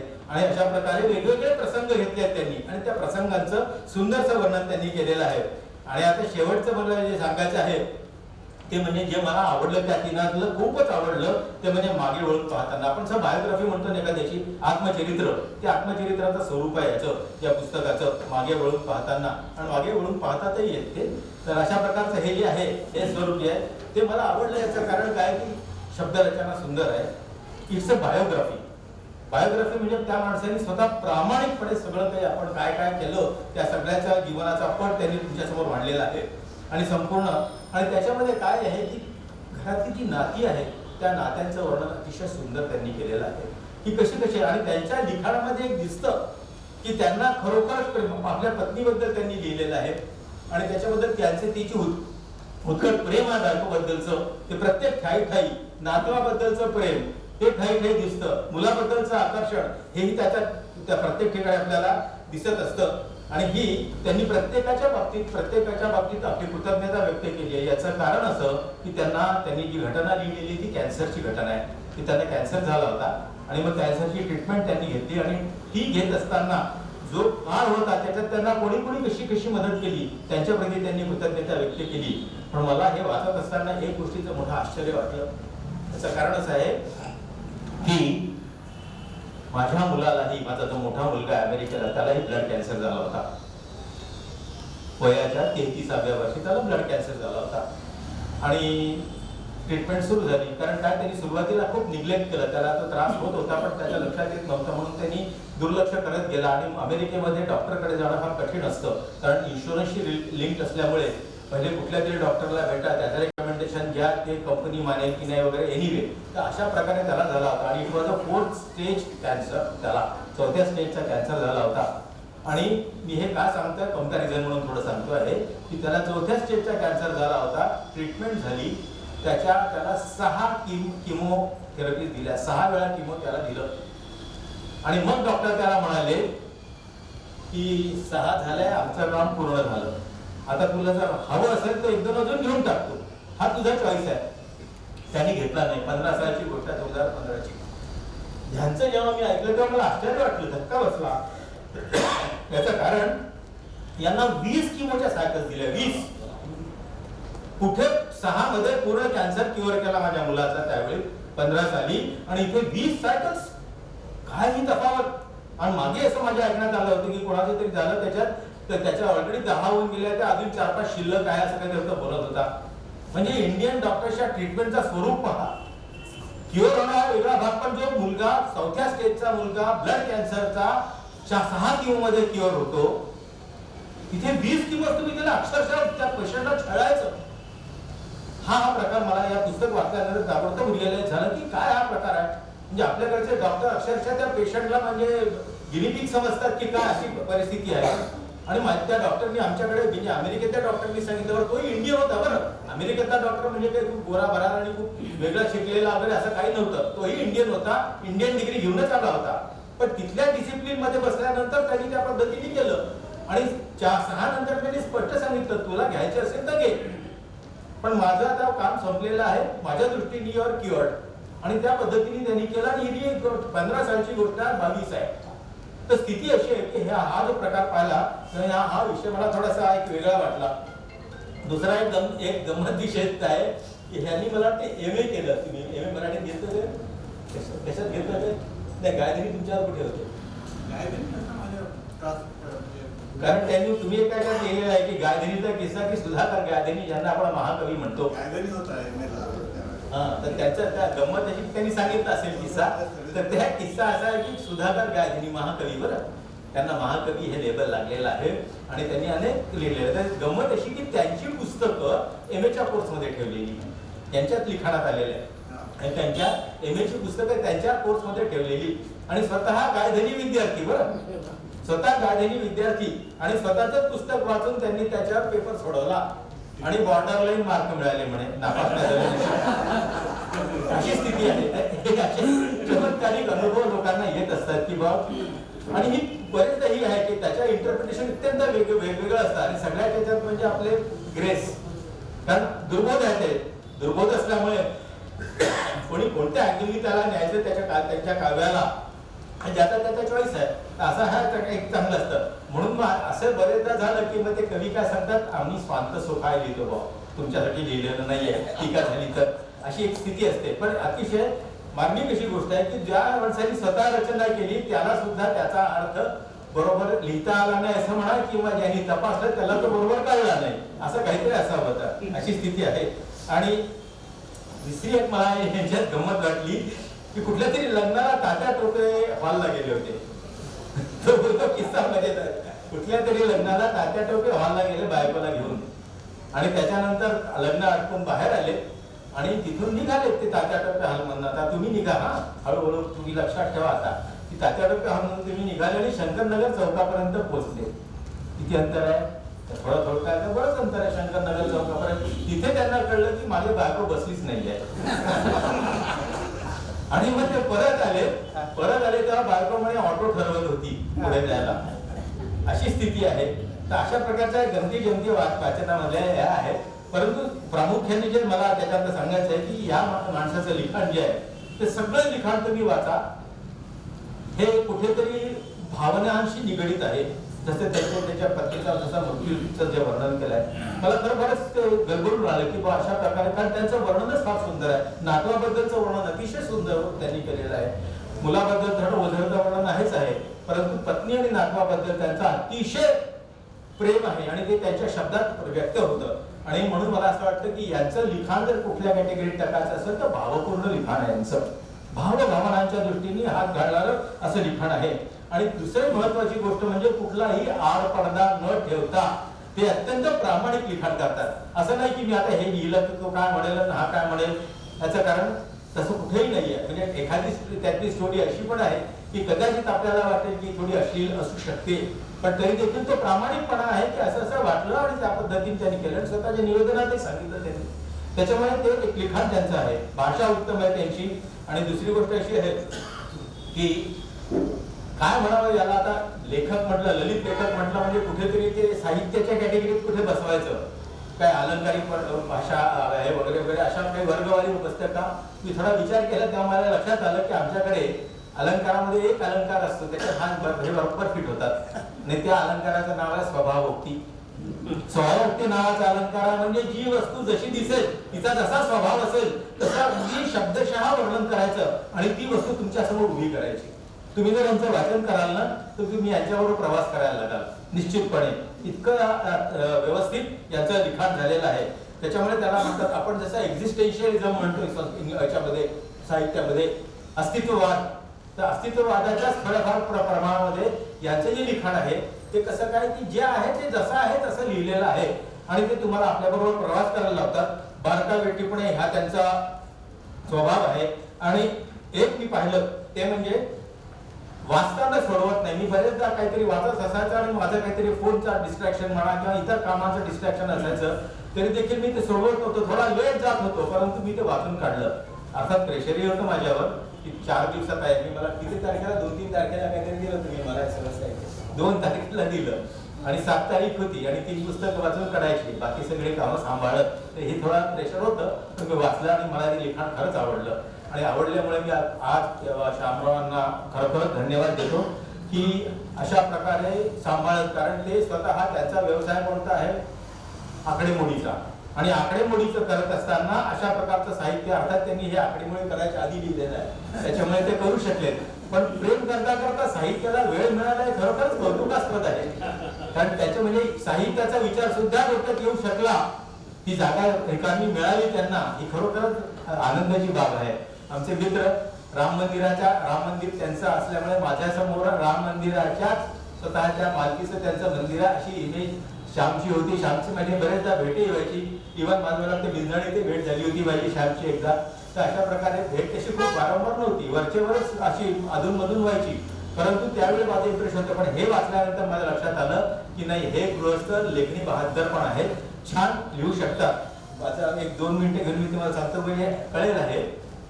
एक छोटासे पॅराग्राफ वाचून दाखवतो आणि कारण मला तो भावला. कारण आजकाल आपण खूप टीका करतो, मुलाचा लग्न जर जमवायचं असलं तर सुनांवर टीका होते वगैरे वगैरे.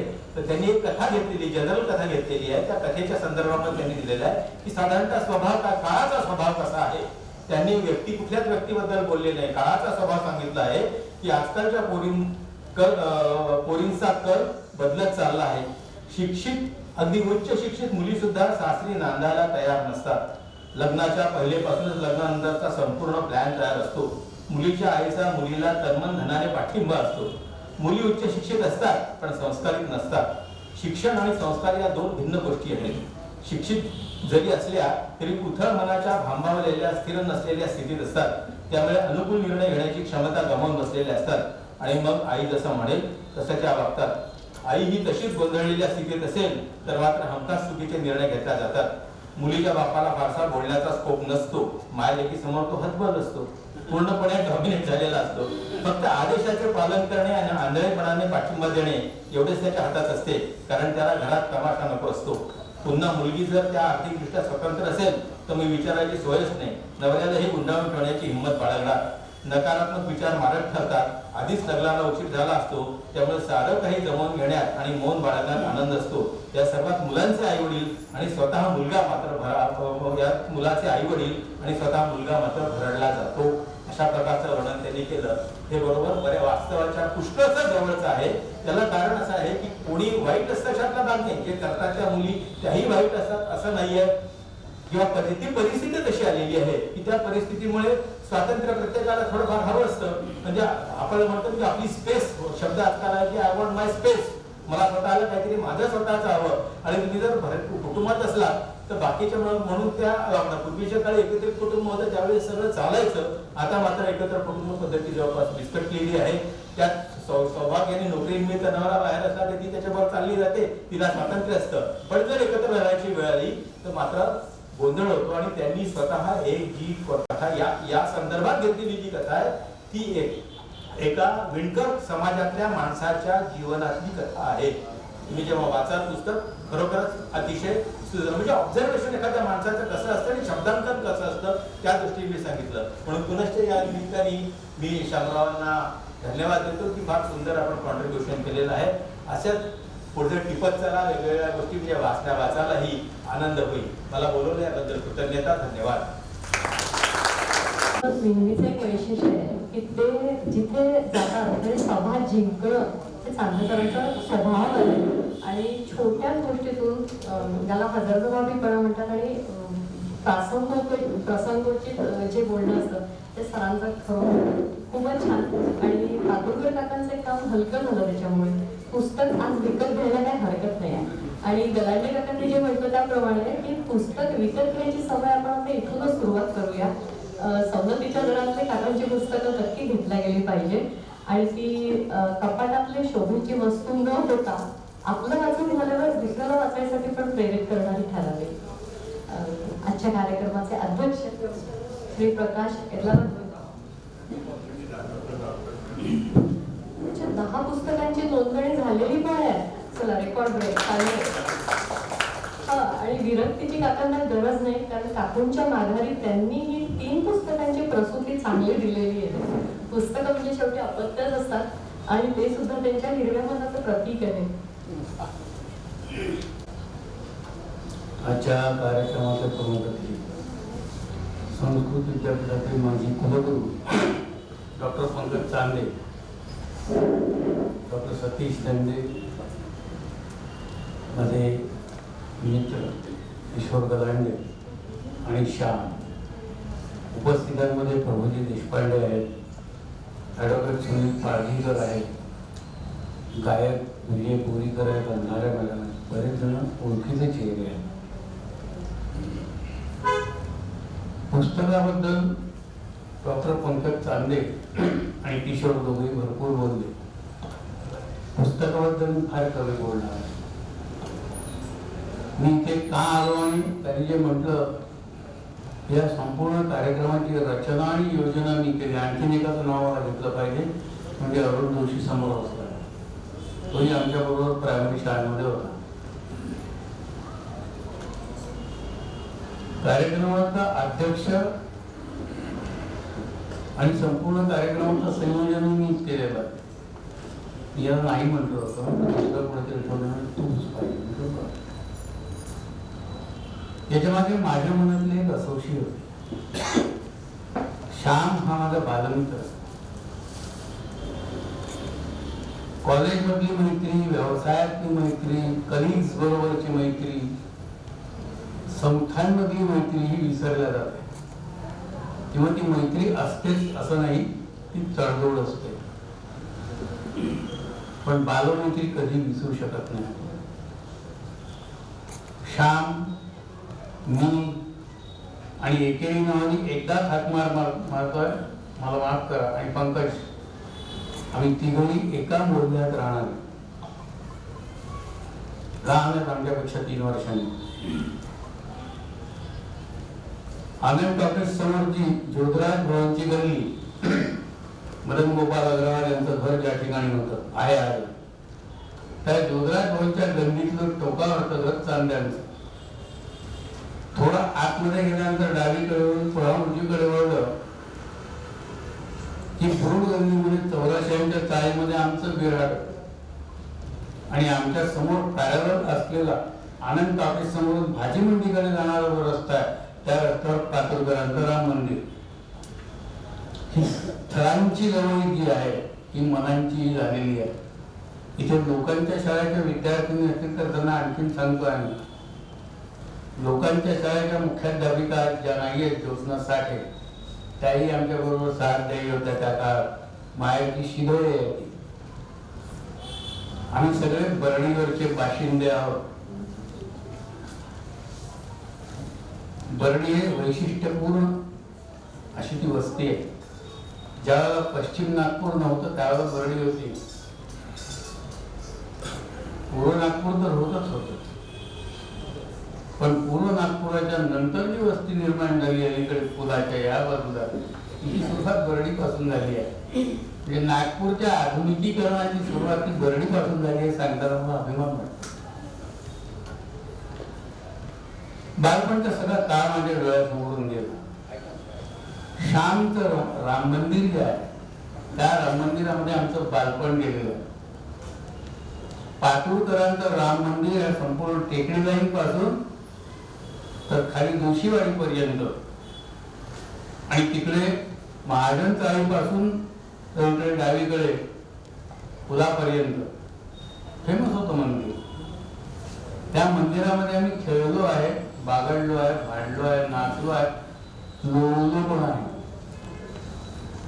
राम मंदिराच्या मातीमध्ये आम्ही घडलेलो आहे.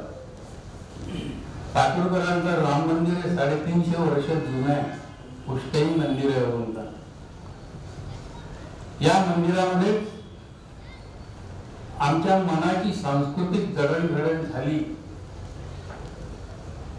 या मंदिरातल्या वातावरणावरती आमचं बालपण गेलं.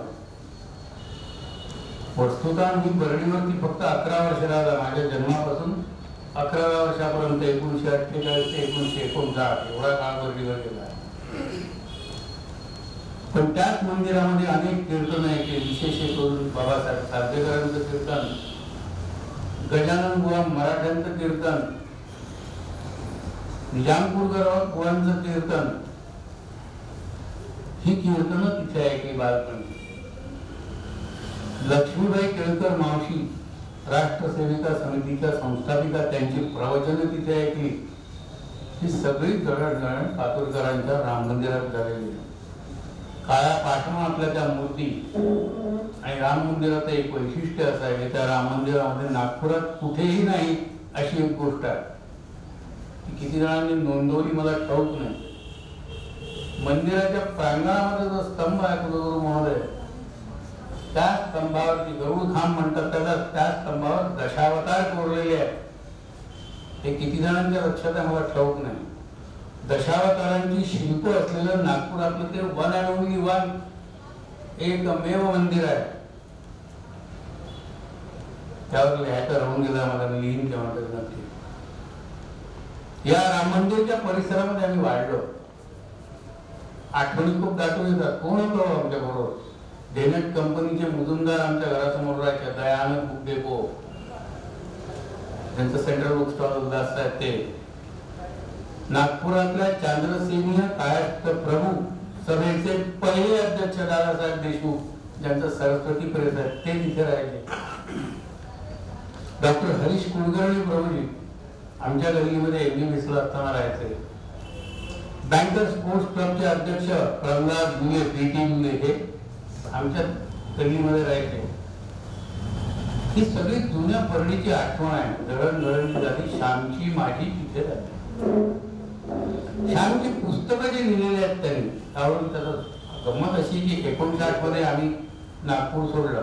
तर संपूर्ण परिवार गोंदियाला माझ्या वडिलांची बदली झाल्यामुळे 80 पर्यंत आम्ही तिथे होतो. अधूनमधून जेव्हा नागपूरला याची भेट व्हायची, परंतु नंतर त्या काळामध्ये याच्या भेटी वाढल्या नाही आल्यानंतर. तोपर्यंत याच्या केसांचा पूर्णचंद्र झाला होता. स्वभावही बराच बदललेला होता. श्याम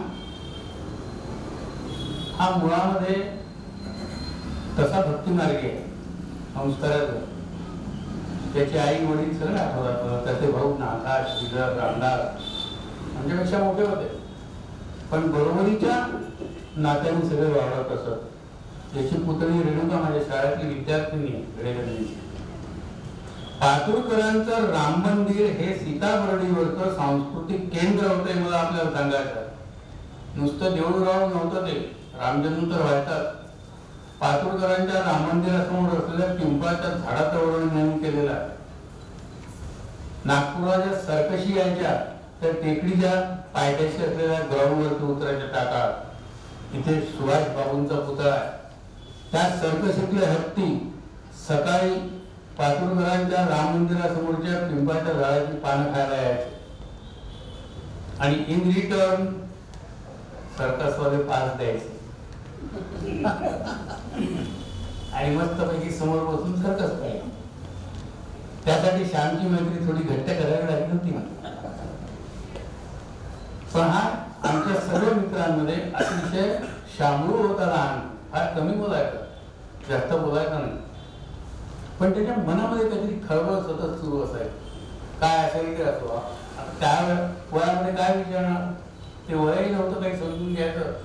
पण ऑल राहील याच्यात कळत एक असायचा, पण मनामध्ये दुसरे विचार असायचे आमच्या लक्षात आलं होतं. त्याचा उत्साह बघायचा तो रामनवमीच्या दिवशी बघायचा. श्यामचं हे रूप आजही माझ्या डोळ्यासमोर उभा आहे. बर्डीवरून निघायचं पायी पायी आनंद टॉकीज आणि वसंत टॉकीज, आता लक्ष्मी टॉकीज झाली, त्याच्या समोरून पायी जायचं. जोशीबाई सध्या बर्डीत आमची प्रायमरी शाळा होती, त्या शाळेत जायचं टँगावर मंगळाचं. हे सर्व आम्ही एकत्र अनुभवलं.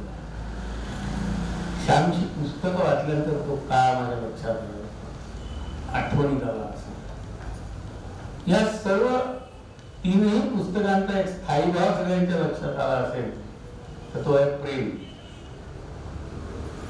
अतिशय जबाबदारीने बोलतो. त्याचं ते आत्मचरित्र असो, कथा असो, मागे वळून पहा किंवा कथा लिही किंवा प्रेमातील काही एक प्रवास, त्याचा स्थायी भाव प्रेम. त्यांनी जीव तोडून कोणातरी मुलीवर प्रेम नक्की केलेला, पण त्या काळामध्ये मी इथे नव्हतो ना, तर मी शोध नक्की घेतला असता. हे तर आज 100% सांगतो पंकजराव तुम्हाला. मी जर त्याच्या बरोबर त्या काळामध्ये असतो तर ती कोण आहे तर शोधणे. बस नंबर 12 नावाचा सिनेमा आला, याची बस नंबर 12 होता. थँक्स टू दॅट एसटी, श्यामरावला इतका चांगला कथा संग्रह मिळाला, एसटी मुळे संधी मिळाली. प्रेमभंग झालेल्या अवस्थेमध्ये हा वावरलेला आहे. स्वच्छपणे सगळं लिहिलं, त्याचा निष्कर्ष काढताय. काल आम्ही बसलो होतो ना, गप्पा केल्या तर त्याला सांगितलं प्रेम हा स्थायी भाव आहे का, तरी प्रेमाची व्याख्या काय हो, कोण सांगू शकतं का? प्रेमाची व्याख्या नाही. स्त्री आणि पुरुष यांच्यामधलं कामाकर्षण हा प्रेमाचा स्थायी भाव नसावा.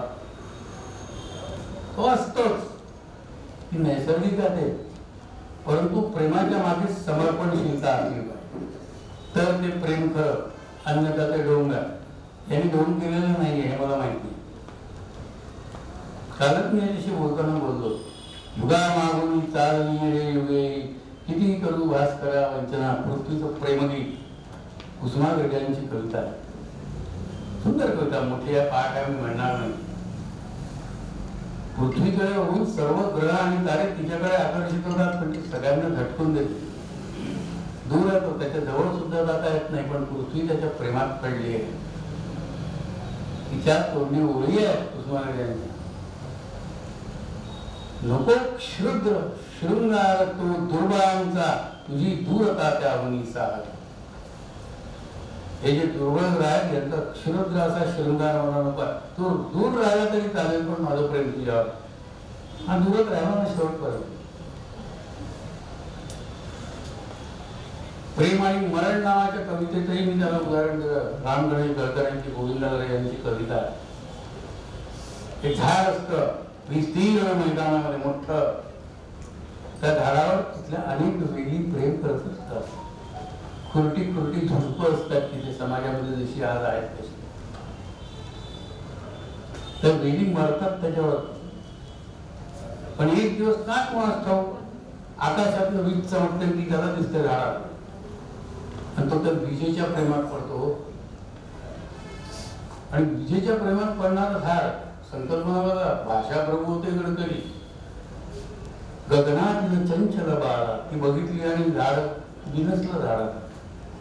तीच पाहिजे, दुसरी नको. मग त्या लताविनी त्याला हसायला लागले, अरे आम्ही तुझ्यावर प्रेम करतो. हा पागल झाला म्हणून कुरटी झुडपत हसायला लागली. गडकऱ्यांनी वापरलेला शब्द आजही लागू होता डॉक्टर. ती दीड वितीची दुनिया बडबडे. खऱ्या प्रेमाचं मूल आहे कोणाला? दीड वितीची दुनिया बडबडे हे यांनी सहन केलेला मला माहिती आहे. ती बडबडायला लागली दुनिया. शेवटी देव त्यांनी ध्यानस्थ तो झाला वृक्ष आणि त्यांनी तपश्चर्या आरंभ केली. आपण स्वभावोक्ती अलंकाराचं उदाहरण दिलं, इथे अतिरिक्त अलंकार आहे की त्याच्या तपश्चर्यामुळे इंद्रासन डळमळायला लागलं आणि यंत्राला भीती वाटली की झाड माझ्या आत्मावर येऊन बसतात. तपश्चर्याच्या देवतेची केली ती देवता प्रसन्न झाली आणि मला तुला काय हवं? तो मला ती हवी. मला एकदा तिची भेट करून दे बस, आता बाकी काही म्हणणार नाही. ती गगनान तिला चंचल बाळा. देव म्हणाले, मूर्खा असता मिठी मारशील तिला तर जळून जायची, काही हरकत नाही. तुला नंदनवनातला कल्पवृक्ष करतो. नको मला तीच हवी. गगना तिला चंचल बाळा. तो म्हणाला, ठीक आहे, तुझी इच्छा तर काय कर. मला खूप प्रेम आहे तिचा. आणि म्हणून राम गणेश गडकऱ्यांनी लिहिलेल्या 2 ओळी त्या मराठी साहित्यामध्ये सुभाषित झाल्या आहेत. निष्प्रेम चिरंजीवन ते जगी दगडांना मिळते. तुला चिरंजीव वृक्ष करतो बरं, मरणार नाही. निष्प्रेम चिरंजीवन ते जगी दगडांनाही मिळते. ठीक तया क्षण एक पुरे प्रेमाचा, वर्षाव पडो मरणांचा त्यापुढे. हे खरं प्रेम आहे. हे कुठलं व्हॅलेंटाईन डेला आता येणार सिनेमा छाप प्रेम पोट्टेशाही. प्रेमाची अशी जी जात आहे, ती जात या प्रेमामध्ये असफल झालं तो भाग वेगळा असेल काही. दुसरा प्रश्न माझ्या मनात नेहमी हा येतो की लेखक लिहितो का? का बरं लिहितो मी? सांग का बरं लिहितो? तुम्ही का लिहिता? लिहायचं काही कारण आहे? लोक येऊन घरी अक्षरा देतात तुम्हाला की तुम्ही कथा लिहा, कविता लिहा वगैरे. तसं नसतं. माणसाला कुठेतरी व्यक्त होण्याची असोशी असते. प्रत्येक कलावंताला व्यक्त होण्याची असोशी असते. ज्याला लेखन जमत नाही तो कदाचित नृत्यातून आपल्या भावना व्यक्त करतो, त्याला आपण नर्तक म्हणतो. दुसऱ्यांनी लिहिलेल्या पन्हेगार संवादावरती जो जगतो तो नट, त्याला अभिनयातून व्यक्त व्हायचं असतं. अनेकांना व्यक्ततेच्या अनेक संधी अनेक प्रकारातून अनेक कलांमधून मिळतात. ज्याच्याजवळ लेखणी असते तो लेखनातून व्यक्त होतो आणि ज्याच्याजवळ काहीच नसतं व्यक्त होण्यासारखं, तो दीडवितीच्या दुनियेमध्ये असतो. शामरावला व्यक्त होण्याची असोशी लागते. आपण गोष्टीला आपल्याला कथा ऐकायला फार आवडतात. लहानपणापासून आपण कथा ऐकल्या. कथेचा उगम हा असा व्यक्त होण्याच्या माध्यमातूनच झालेला आहे. शामरावला व्यक्त होण्याची इच्छा झाली आणि म्हणून त्यांनी ती पुस्तकं लिहून काढली. ही व्यक्त होण्याची असोशी हा मानवी गुण आहे. आणि आपल्याकडे सगळं कथा वाङ्मयाचा संवाद वाङ्मय आहे. काय आहे भगवद्गीता? डॉक्टर साहेब संवादच आहे की नाही? श्रीकृष्ण अर्जुन संवाद हा विचार केला तो सांगत गेला. तात्भूत काय आहे प्रभूजी? गुरु शिष्य संवाद आहे. भागवत काय? सूत सांगे शौनक आला. सगळ्या कथाच आहेत ना. एवढंच कशाला ज्ञानेश्वरी सुद्धा कथा आहे. हे मी म्हणत नाही, प्रत्यक्ष ज्ञानदेव म्हणतात. तयापरी हे श्रोता अनुभवावी हे कथा असा शब्द आहे. ये शारदीय चंद्रकळे माझी अमृत कळक ओवाळे, जे वेचिती मने मवाळे चकोर कलगे, तयापरी हे श्रोता अनुभवावी हे कथा. तितकं नाजूकपणे मी तुम्हाला कथा सांगतोय. भगवद्गीतेत सुद्धा ज्ञानदेवांनी कथेचं रूप दिलेलं आहे. तेव्हा कथा वाङ्मय हा मराठी साहित्याचा फार मोठा अलंकार. अनेक कथाकार होऊन गेले. त्याच्याविषयी बोलत बसू तर वेळ भरपूर जाईल. 100-125 वर्षाचा इतिहास कथा वाङ्मयाला आपल्याकडे फार मोठमोठे नामवंत कथाकार होऊन गेले. डॉक्टर वक्र वराड पांडे आपल्या इथे होते. वामन कृष्ण तोरगडे होते नागपुरामध्ये. दिग्गज कथाकार अनेकांची नावं घेता येते. कुसुमावतीबाई देशपांडे मुळात समीक्षक, परंतु कथाही त्यांनी लिहिलेल्या आहेत.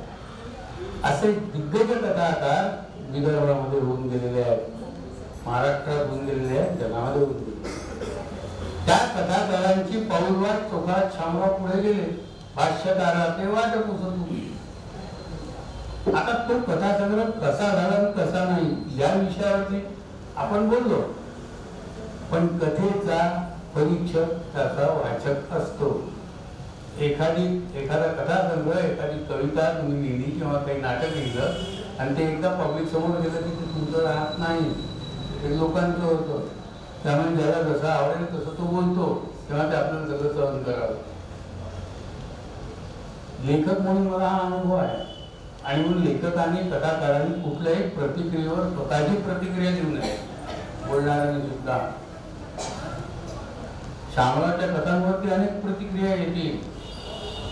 शामरावच्या आयुष्यामध्ये त्यांनी अनेक दुःख सोसलेली आहे. त्याच्यात त्यांनी लिहिलेलं आहे, पण मला माहिती आहे.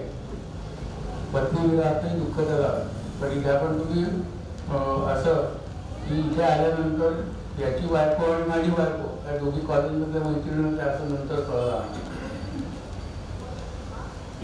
बावेकरांची मुलगी विजू आलाय का? नाही. माझं म्हणणे, आपण प्रपंचातील माणसं, सुखदुःखाचे अनुभव सगळ्यांना येतात, पण ते सुखदुःखाचे अनुभव मांडत असताना त्याला शैली लागते. ती शैली लेखकाजवळ असते, ती शैली बोलणाऱ्याजवळ असते. शामरावने ती शैली कमावली आहे. काही भाग रिपीटेड आहे असो, पण एकूण त्याच्या जीवनाचा संपूर्ण आलेख बघत असताना आपण आपल्याला त्याच्याशी काढून बघतो. यशस्वी साहित्य कोणतं? जे माझ्या अनुभवात मिसळतं ते, दुसरं नाही. मला आलेले अनुभव आणि लेखकाला आलेले अनुभव सारखे असतात. मी त्याच्यावर लिहू शकत नाही, लेखक त्याच्यावर लिहू शकतो, म्हणून मला ते आवडतं. असं हे सर्व अनुभव जे आहेत ते तुम्हालाही नक्की आवडतं. आणि म्हणून मला मी म्हणालो की हम बर्डी के बाशिंदे आहेत, त्याचा अभिमान आम्हाला आहे. पातुरकरांचं राम मंदिर आणि त्याच्या आसपासचा परिसर हाही सुद्धा त्याच्यामध्ये आलेला आहे. जुन्या गोष्टी आहेत, आजच्या 50-60 वर्ष. आज वयाच्या अमृत महोत्सवी काळात अजून मी शिरायचो आहे. आगाला आहे का अमृत महोत्सव? माझा व्हायचा आहे पहिलं 5-7 महिने, 5-7ही कशाला, 4 महिने. या वयामध्ये मागे वळून पाहताना माणसाला आपलं सगळं आयुष्य आठवतं आणि ते प्रामाणिकपणे मांडणे महत्वाचं राहतं. गंमत अशी आहे की त्यांनी काहीही लपवून ठेवलेलं नाही. सगळं जसंच्या तसं मांडलेलं आहे आणि त्यामुळे ते वाचनीय झालेलं आहे. आत्मचरित्र लिहिणारे आत्मचरित्र कसं लिहितात, त्यात कितपत सत्यता असते, कितपत ढोंगीपणा असतो, या सगळ्यांची शहानिशा वाचक करत असतात. अनेकांची आत्मचरित्र वाचली आहे. आत्मचरित्र लिहिणाऱ्यांशी बोललोही आहे. आत्मचरित्र लिहिणाऱ्यांच्या आयुष्याचे प्रसंगही मला माहिती आहे. काही काही वेळेला अपलाप होतो सत्याचा, पण यांनी केला नाही आहे. जसं ते तसं कविताही लिहिल्या. आता हे लिहिता लिहिता कवितेने त्याला तेव्हा दंश केला. शेवाळकरांचा शब्दावर त्याला कवितेने दंश केला. तेव्हा दंश केला शामरावांना कवितेने ठाऊक नाही, पण त्या कवितेही चांगले उतरले. माणूस मोकळेपणाने लिहितो, त्यावेळेला ते निश्चितपणे वाचनीय. माझ्या श्यामच्या आणि डॉक्टर पंकज चांदे यांच्या आयुष्यात आजचा क्षण अत्यंत महत्वाचा. एका ठिकाणी राहिलेले, एकत्र खेळलेले 3 बालमित्र एका वेगळ्या निमित्ताने इथे येत आहेत. एक उत्सव मूर्ती म्हणून, एक प्रमुख पाहुणा म्हणून, अध्यक्ष म्हणून. यामागे नियतीचा काय संख्या कशी मी सांगू शकत नाही. श्यामची ओळख पहिले मी नागपूरला परत आल्यानंतर महिला महाविद्यालय गेलं, मला माहिती नव्हतं हा तिथे आहे म्हणून. माझ्या शेजारी राहणाऱ्या मेघा गावाच्या बाजूला बसलेल्या आहेत, त्या कॉलेजमध्ये ऑफिसला काम करायचं. एकतर त्यांना केलं तरी मी भेटायला गेलो, त्यावेळेला त्यांनी सांगितलं की एक पाठवून करा. अबे श्याम्या बस. याच्यानंतर तर पुढचं मी सांगत नाही आणि सांगण्यासारखं नाही, कारण नागपुरी बोली आहे, नागपुरी माणसांना ठेवलं. इतकं जीवष्ट करण्याचे मित्र आम्ही आमच्या बालपणापासून जपून ठेवलं आणि त्या जपलेल्या बालपणाच्या खुणा मनात जपल्या, त्या खुणांना शब्द मिळाले आणि त्या खुणांचा शब्दालेख शामरावनी मांडला. माझ्या दृष्टीने ते अत्यंत महत्वाचं आहे. आम्हालाही अर्थ काळ करण्यात आज सगळं बदललेलं आहे, सगळंच बदललेलं आहे आणि या बदललेल्या अवस्थेत आपण घुसमटलेले आहोत. घुसमटलेल्या अवस्थेत जगत असतानाच जे लिखाण असतं ते मौलिक असतं. लिखाण हे घातल्या पाण्याने गंगाकडे वाहत नाही. कोणी जर म्हणत असेल मी लिहितो, परवा एका कवी संग्रह काव्य संमेलनात गेलो होतो, कविता म्हटल्या काही जणांनी. आता कवी काय काय लिहितात याबद्दल माझं तुम्ही वेगळं भाषण ठेवून कवितांवरून बोलली. मी तिथे एकच बोललो आहे, कविता रचत नसतात, कविता लिहित नसतात, कविता करत नसतात, कविताही होते. अगदी त्याने चपकन उदाहरण दिलं त्या दिवशी. पहिल्याच करणं आहे, 9 दिवस 9 महिने पूर्ण झालेले आहेत. बाळंतपणाच्या कळा तिच्या पोटामध्ये येतात आहे आणि हळूच ते बाळ तिच्या पोटातून बाहेर निघतं. नवसृजनाचा आनंद असतो, तिला बाहेर होतं. तशी कविता होते. त्याच्यासाठी कळा सोसाव्या लागतात. तर कोणती कविता कळा सोसून केलेली आहे आणि कोणती कळा येईल नाही ते आमच्यासारख्याला पटकन ओळखा. शब्दांच्या विटारातून कवितेच्या भिंती तयार होत नाही, तसंच शब्दांच्या विटारातून कादंबऱ्या तयार होत नाही. त्या विटा जोडत असताना त्याच्या भावभावनांचा ओलावा नसेल तर ती भिंत तेव्हाच कोसळून जाते. अशा अनेक कोसळलेल्या भिंती साहित्य क्षेत्रात मी जवळून बघितलेल्या आहे. पण शामरावची भिंत पक्की आहे, अंबुजा सिमेंटची आहे आणि त्यामुळे शामरावचं पुस्तक हे निश्चित लोकप्रिय होईल. म्हणजे मी हे इच्छाचिंतन करत नाही. आपण खरोखर तिन्ही पुस्तकं वाचून बघा. मी म्हटलं तुम्ही पुस्तकावर बोलणार नाही, पण त्याच्या निर्मिती प्रीतीने संबंधित माझ्या मनामध्ये जे होतं ते मी आपल्यासमोर बोललो. मुख्य म्हणजे आजच्या कार्यक्रमाचं अध्यक्षस्थान त्यांनी अत्यंत सन्मानपूर्वक मला दिलं आणि त्यालाच मी सुचवलं होतं की डॉक्टर पंकज चांदे यांनी या ठिकाणी बोलवलं. माय सजेशन म्हणजे कारण ते आपल्याबरोबर होते, त्यामुळे काय मिळून जाईल आपली. आणि पंकज चांदेंनी एका शब्दाने ताबडतोब मानली. तर खूप आनंद झाला आम्हाला. गलांडे त्याचे शेजारी होते, त्यामुळे शेजार धर्म म्हणून ते आलेच आहेत, पण जवळून बघितलेलं आहे शामरावांना. आणि एका गोष्टीचा उल्लेख मात्र तू छान केला, हे संतापी आहे. कुठेतरी आहे त्याच्यामध्ये उल्लेख आहे. पाचवडकर मंडळी जमतच नाही आहे थोडीशी, मला अनुभव आहे. पण एक लक्षात ठेवा, जो माणूस संतापी असतो ना तो सच्चा असतो. नाही जो संतापी असतो तो सच्चा असतो.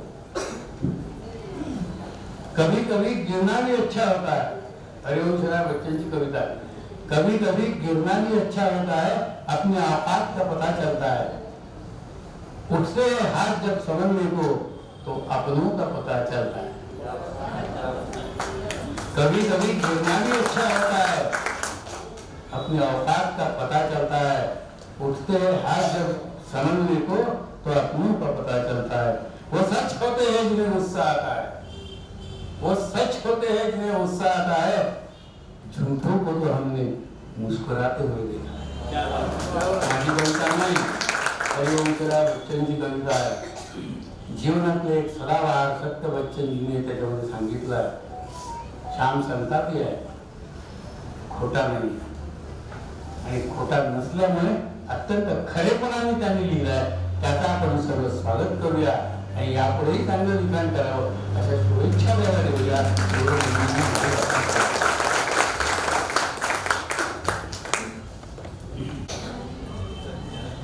व्याख्यानाच्या सुरुवातीलाच मी म्हटलं होतं की या लोकांची ओळख त्यांच्या बोलण्यातून होणार आहे, ती खरंच झाली. जब मिल बैठेंगे 3 यार, आणि त्यांनी काय ते शब्दरचना आणि शब्दांबद्दलच सगळं बोललं. आज अजून 2 अँगल कळले की पातुरकर काका पण महिला महाविद्यालयात होते आणि प्रकाश काका सुद्धा मुलींच्या शाळेत होते. म्हणजे आणि आज मंचावर 2 कर आणि 3 एकारांत असे 3 जण बसले. दंडे, गलांडे आणि चांदे एकारांत आणि पातुरकर एदलाबादकर असं म्हणत आहे. कार्यक्रम संपलेला म्हणजे संपायच्याच टप्प्यात आहे. आभार प्रदर्शन अच्छा तुम्हाला या मांडूया समन्वयाने झाल्या त्या ग्रंथालय म्हणजे हनुमाननगर सार्वजनिक वाचनालय ग्रंथालय याचे अध्यक्ष श्री सतीश दंडेसर हे आता आभार प्रदर्शन करतील अशी मी त्यांना विनंती करते. आदरणीय व्यासपीठ आणि समोर बसलेली अत्यंत बुद्धिमान मंडळी, तुम्हा सगळ्यांचं अभिवादन करतो. 1-2 गोष्टी माझ्या मनातल्या बोलवून मी फॉर्मल आभार प्रदर्शन जे आहे ते करेन. वेळ जास्त घेणार नाही, 3-4 मिनिटातच मी सांगेन. श्यामराव पातुरकरांनी लिहिलेल्या पुस्तकाचं प्रकाशन सोहळा आयोजित करण्याचं भाग्य आज तुमच्या वाचनालयाला लाभलं. त्यामुळे श्यामरावांचा आणि त्यांच्या कुटुंबियांचा मी पहिलेच त्यांचा आभार, त्यांचा ऋणी आहे. कारण या प्रकारचा हा सोहळा वाचनालयाने पहिल्यांदाच आयोजित केला आहे. पुढे असे वारंवार प्रसंग येवत अशी सदिच्छा मी इथे व्यक्त करतो. साहित्य निर्मिती केव्हा आणि कशी होईल, अध्यक्षांनी आज बघा चांगलंच विवेचन केलंच आहे. त्याचं काही नक्की नसतं. 1980-81 साली प्रसिद्ध कवयित्री सुनंदा भोसकर यांचा पहिला कविता संग्रह प्रकाशित झाला, तर दुसरा प्रकाशित होण्याकरता मध्ये 25 वर्ष जावी लागली. मग दुसरा तेवढ्याच ताकदीचा. तेच श्यामरावांच्या बाबतीत आयुष्यभर सुरुवातीला लिहिले होतं त्यांनी काही, पण मग आयुष्यभर जे काही मनात साचलं आहे, जे काही अनुभवलं आहे, जे काही विचार आहेत, ते आयुष्याच्या उत्तरार्धात मांडून उत्तरार्धामध्ये तिळ होण्याचं भाग्य, जसं प्रज्ञाताई म्हणाल्या, त्यांना लाभलंय आणि त्यांनी ते आपल्या समोर मांडलंय. तर आपल्याला बघायचं आहे त्यांनी काय लिहिलंय, कसं लिहिलंय. त्यामुळे आपण सगळीच हे पुस्तक घेऊन नक्की वाचणार याबद्दल मला 100% खात्री आहे. वाचनालया संदर्भात दुसरी गोष्ट काही लोकांच्या बोलण्यात आलेलं आहे ऑलरेडी, माझ्या आधीच्या वक्ते ते बोललेले आहेत. आणि माझाही तो अनुभव आहे की वाचनालयामध्ये मी अगदी जवळ राहतो, इथे बाजूलाच वाचनालय, अधनमधन तिथे जात असतो, मी चक्रा मारत असतो, सभांना वगैरे तर असतोच. पण एरवी एकतर अत्यंत कमी लोक तिथे भेट देत असतात. हनुमाननगरची आमची लोकवस्ती किती मोठी आहे, 15,000च्या वरच असेल, जास्तच, पण फार कमी लोक. दुसरं, येणारे सगळी मंडळी ही बहुधा सिनियर सिटीजन या कॅटेगरीतली किंवा मग मिडल एज कॅटेगरीतली अशी असते. आजपर्यंत मी अध्यक्षपद मला आता एवढ्यातच मिळालं, वर्ष व्हायचंच आहे अजून, पण या वर्षभरात मी तिथे किशोरवयीन मुलं किंवा लहान मुलं पाहिलीच नाही. आणि जोपर्यंत ही मुलं वाचायला शिकत नाही, कारण आपण सगळे माहीत लहानपणापासून वाचत आलो आहे काय ते, त्यामुळे एक आपली विचार करण्याची थोडी बहुत, माझी तर अत्यंत कमी आहे ती कपॅसिटी, पण त्यांनी निर्माण होतं. प्रत्येक वाचकामध्ये ती वृत्ती निर्माण होते आणि म्हणून ही वाचन संस्कृती कशी वाढली पाहिजे याच्यावर आपण सगळ्या विद्वानांनी कधी ना कधी आपले मत व्यक्त करावीत, लिहावी. आमच्या संस्थेला, आमच्यासारख्या सगळ्या वाचनालयांना काय केलं म्हणजे हा वाचक वर्ग वाढेल याबद्दल आपण मार्गदर्शन करावं, असं मी आपल्या सगळ्यांना वाचनालयातर्फे आणि माझ्या स्वतःतर्फे विनंती करतो. आजच्या या कार्यक्रमाचं आयोजन करण्याकरता पातुरकर मंडळींनी आम्हाला संधी दिली म्हणून त्यांचे आभार तसे आधी मानले मी. आजच्या समारंभाचे अध्यक्ष श्री प्रकाशजी एदलाबादकर यांनी साहित्यकृतीचं बीज काय असतं याच्यावर एक सुंदर विवेचन केलं. मनापासून त्यांचे आभार. आपला व्यस्त वेळ काढून आपल्या व्यस्ततेतून ते इथे आले त्याबद्दल खरंच मनापासून त्यांचे आभार. आजच्या समारंभाचे प्रमुख अतिथी डॉक्टर पंकजी चांदे यांनी शामरावांच्या तिन्ही पुस्तकांवर प्रकाश जो नवे एक्सरेच टाकला आणि आपलं सगळं उलगडून दाखवलं आहे. आणि म्हणून मनात उत्सुकता निर्माण झाली, माझ्याच नव्हे आपल्या सगळ्यांचे नक्की झाली असेल की हे पुस्तक नक्की वाचायलाच पाहिजे.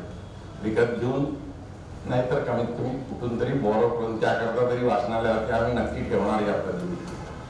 पण हे वाचलं पाहिजे ही आवड त्या छोट्याशा ओळखीतून पुस्तकांच्या निर्माण झाली असं मला वाटतं. पंकज सर तुमचं अत्यंत मनापासून धन्यवाद, आभार. आजचे विशेष अतिथी माझे मित्र किशोरजी गलांडे इथे आले. जसं विद्यार्थी होते पण आता काय सगळे मित्रच असतात. तर जसं डॉक्टर पंकज सरांनी पुस्तकांचा एक्सरे वेध घेतला तसा आज किशोरनी शामरावांचा एक्सरे वेध घेतला. त्यांच्या मनाचा एक्सरे वेध घेऊन त्यांचं अंतर मन उलगडून दाखवलं. मनापासून आभार किशोर. या पुस्तकाचं प्रकाशन ओम साई पब्लिशर्सने केलं. त्यांचे मुख्य जे गणेशजी राऊत आणि या पुस्तकांचे मुखपृष्ठ बनवणाऱ्या सौ मनीषाताई टोंगसे यांचे मनापासून आभार. हा हॉल दोन्ही समाजाचा हा हॉल वाचनालयाचा नाही पण हा हॉल उपलब्ध करून दिल्याबद्दल श्रीमती देवयानी देशपांडे यांचे आभार. सुरुवातीचं मंगलाचरण आणि शेवटचं पसायदान म्हणणाऱ्या श्रीमती पिदळीताई यांचेही मनापासून आभार. वाचनालयाचे सचिव दिलीपजी पेशवे आणि इतर कर्मचारी वर्ग या कार्यक्रमासाठी झटला त्यांना धन्यवाद. आणि आता सगळ्यात शेवटी तुम्ही तुमच्याबद्दल काय बोलू. इथे इतकी मोठी मंडळी म्हणजे मग यांनी पैठणीचं उदाहरण दिलं तुमच्या मित्रांनी. मलाही म्हणजे बुद्धिवान लोकांची आकाशगंगा उतरली आहे का असं वाटायला लागतं. कुणाचं नाव घेऊन कुणाचं नाही, शक्य नाही इतकी नाव घेणं. पण प्रभूजी देशपांडे आहेत, ऍडव्होकेट सुनील पाधिकर आहेत, प्राचार्य तुळंकर आहेत, प्राचार्य चरलवार आहेत, नागेशजी दंडे आहेत, भरपूर आहेत, अंधारे मॅडम आहेत. कोणाकोणाचं नाव घ्यावं वेळ जाईल म्हणून जास्त घेत नाही. पण सगळ्यांचे अगदी मनापासून आभार मानतो. आणि पुढे जेव्हा कमी असे आम्ही कार्यक्रम घेऊ तेव्हा तुम्ही त्याला नक्की उपस्थित राहाल अशी आशा करतो. धन्यवाद.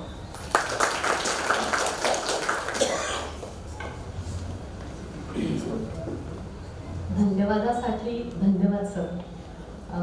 आमच्या लायब्ररीबद्दल 2 मिनिटं बोलू इच्छिते. हनुमाननगर सार्वजनिक लायब्ररी ग्रंथालय आणि वाचनालय जे आहे ते आमच्या लहानपणापासून मी बघते आहे. बोबडे काकांनी स्थापन केलेलं आणि आज ते बऱ्यापैकी मोठं झालेलं आहे. जे कोणी त्याचे मेंबर नसतील त्यांनी आवर्जून यासाठी या लायब्ररीचं मेंबर व्हावं कारण अत्यंत दर्जेदार आणि छान पद्धतीची पुस्तकं त्यात आहेत. सर मी 11वी पासून पुस्तकं वाचते आणि हनुमाननगरमध्ये असल्यामुळे आणि याच्याहूनही माझ्या स्वतःच्या मैत्रिणी ज्या पश्चिम नागपुरात राहतात त्या सुद्धा माझ्यामुळे या सभेच्या कायमच्या मेंबर झालेल्या आहेत. असे अनेक जण असतात आणि अजून एक आवर्जून इथला कर्मचारी वर्ग अतिशय सेवाभावी आणि निष्ठेने काम करणार आहे. त्यांना जर तुम्ही लिस्ट दिली की ही पुस्तकं आपल्याला लायब्ररीत हवी आहेत तर ती पुस्तकं हमखास दुसऱ्या वर्षी तुम्हाला लायब्ररी म्हणजे लगेच त्यांचं जे बजेट असतं त्यात ते मिळतं. ही लायब्ररी खरोखर समृद्ध करणारी आहे. आजच्या दिवशी विनंती सगळ्यांना की ही 3 पुस्तकं पर्सनल लेवलवर विकत घ्या आणि लायब्ररीचे मेंबर व्हा. यानंतर शेवटचा कार्यक्रम मी सीमा पिदळेंना विनंती करेल की त्यांनी पसायदान म्हणावं. आपण सगळेजण त्यांच्यासोबत म्हणूया आणि जाताना इथून थोडासा अल्पोपहार जातानाच मिळणार आहे. पसायदानाच्या नंतर कार्यक्रम संपेल तर तत्पूर्वी पसायदान.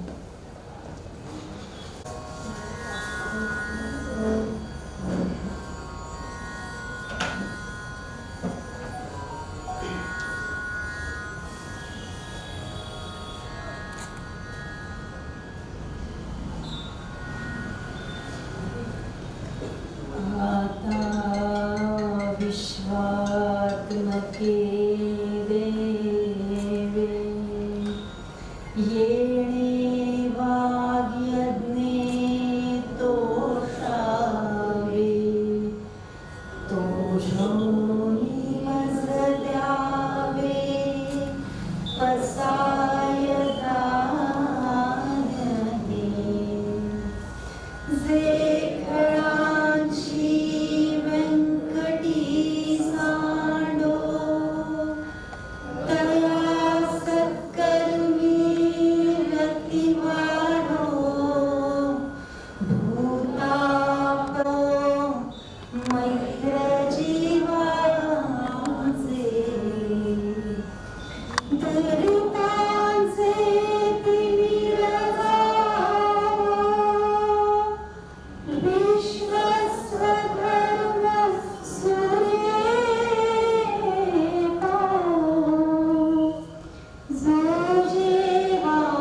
वर्षत सकळ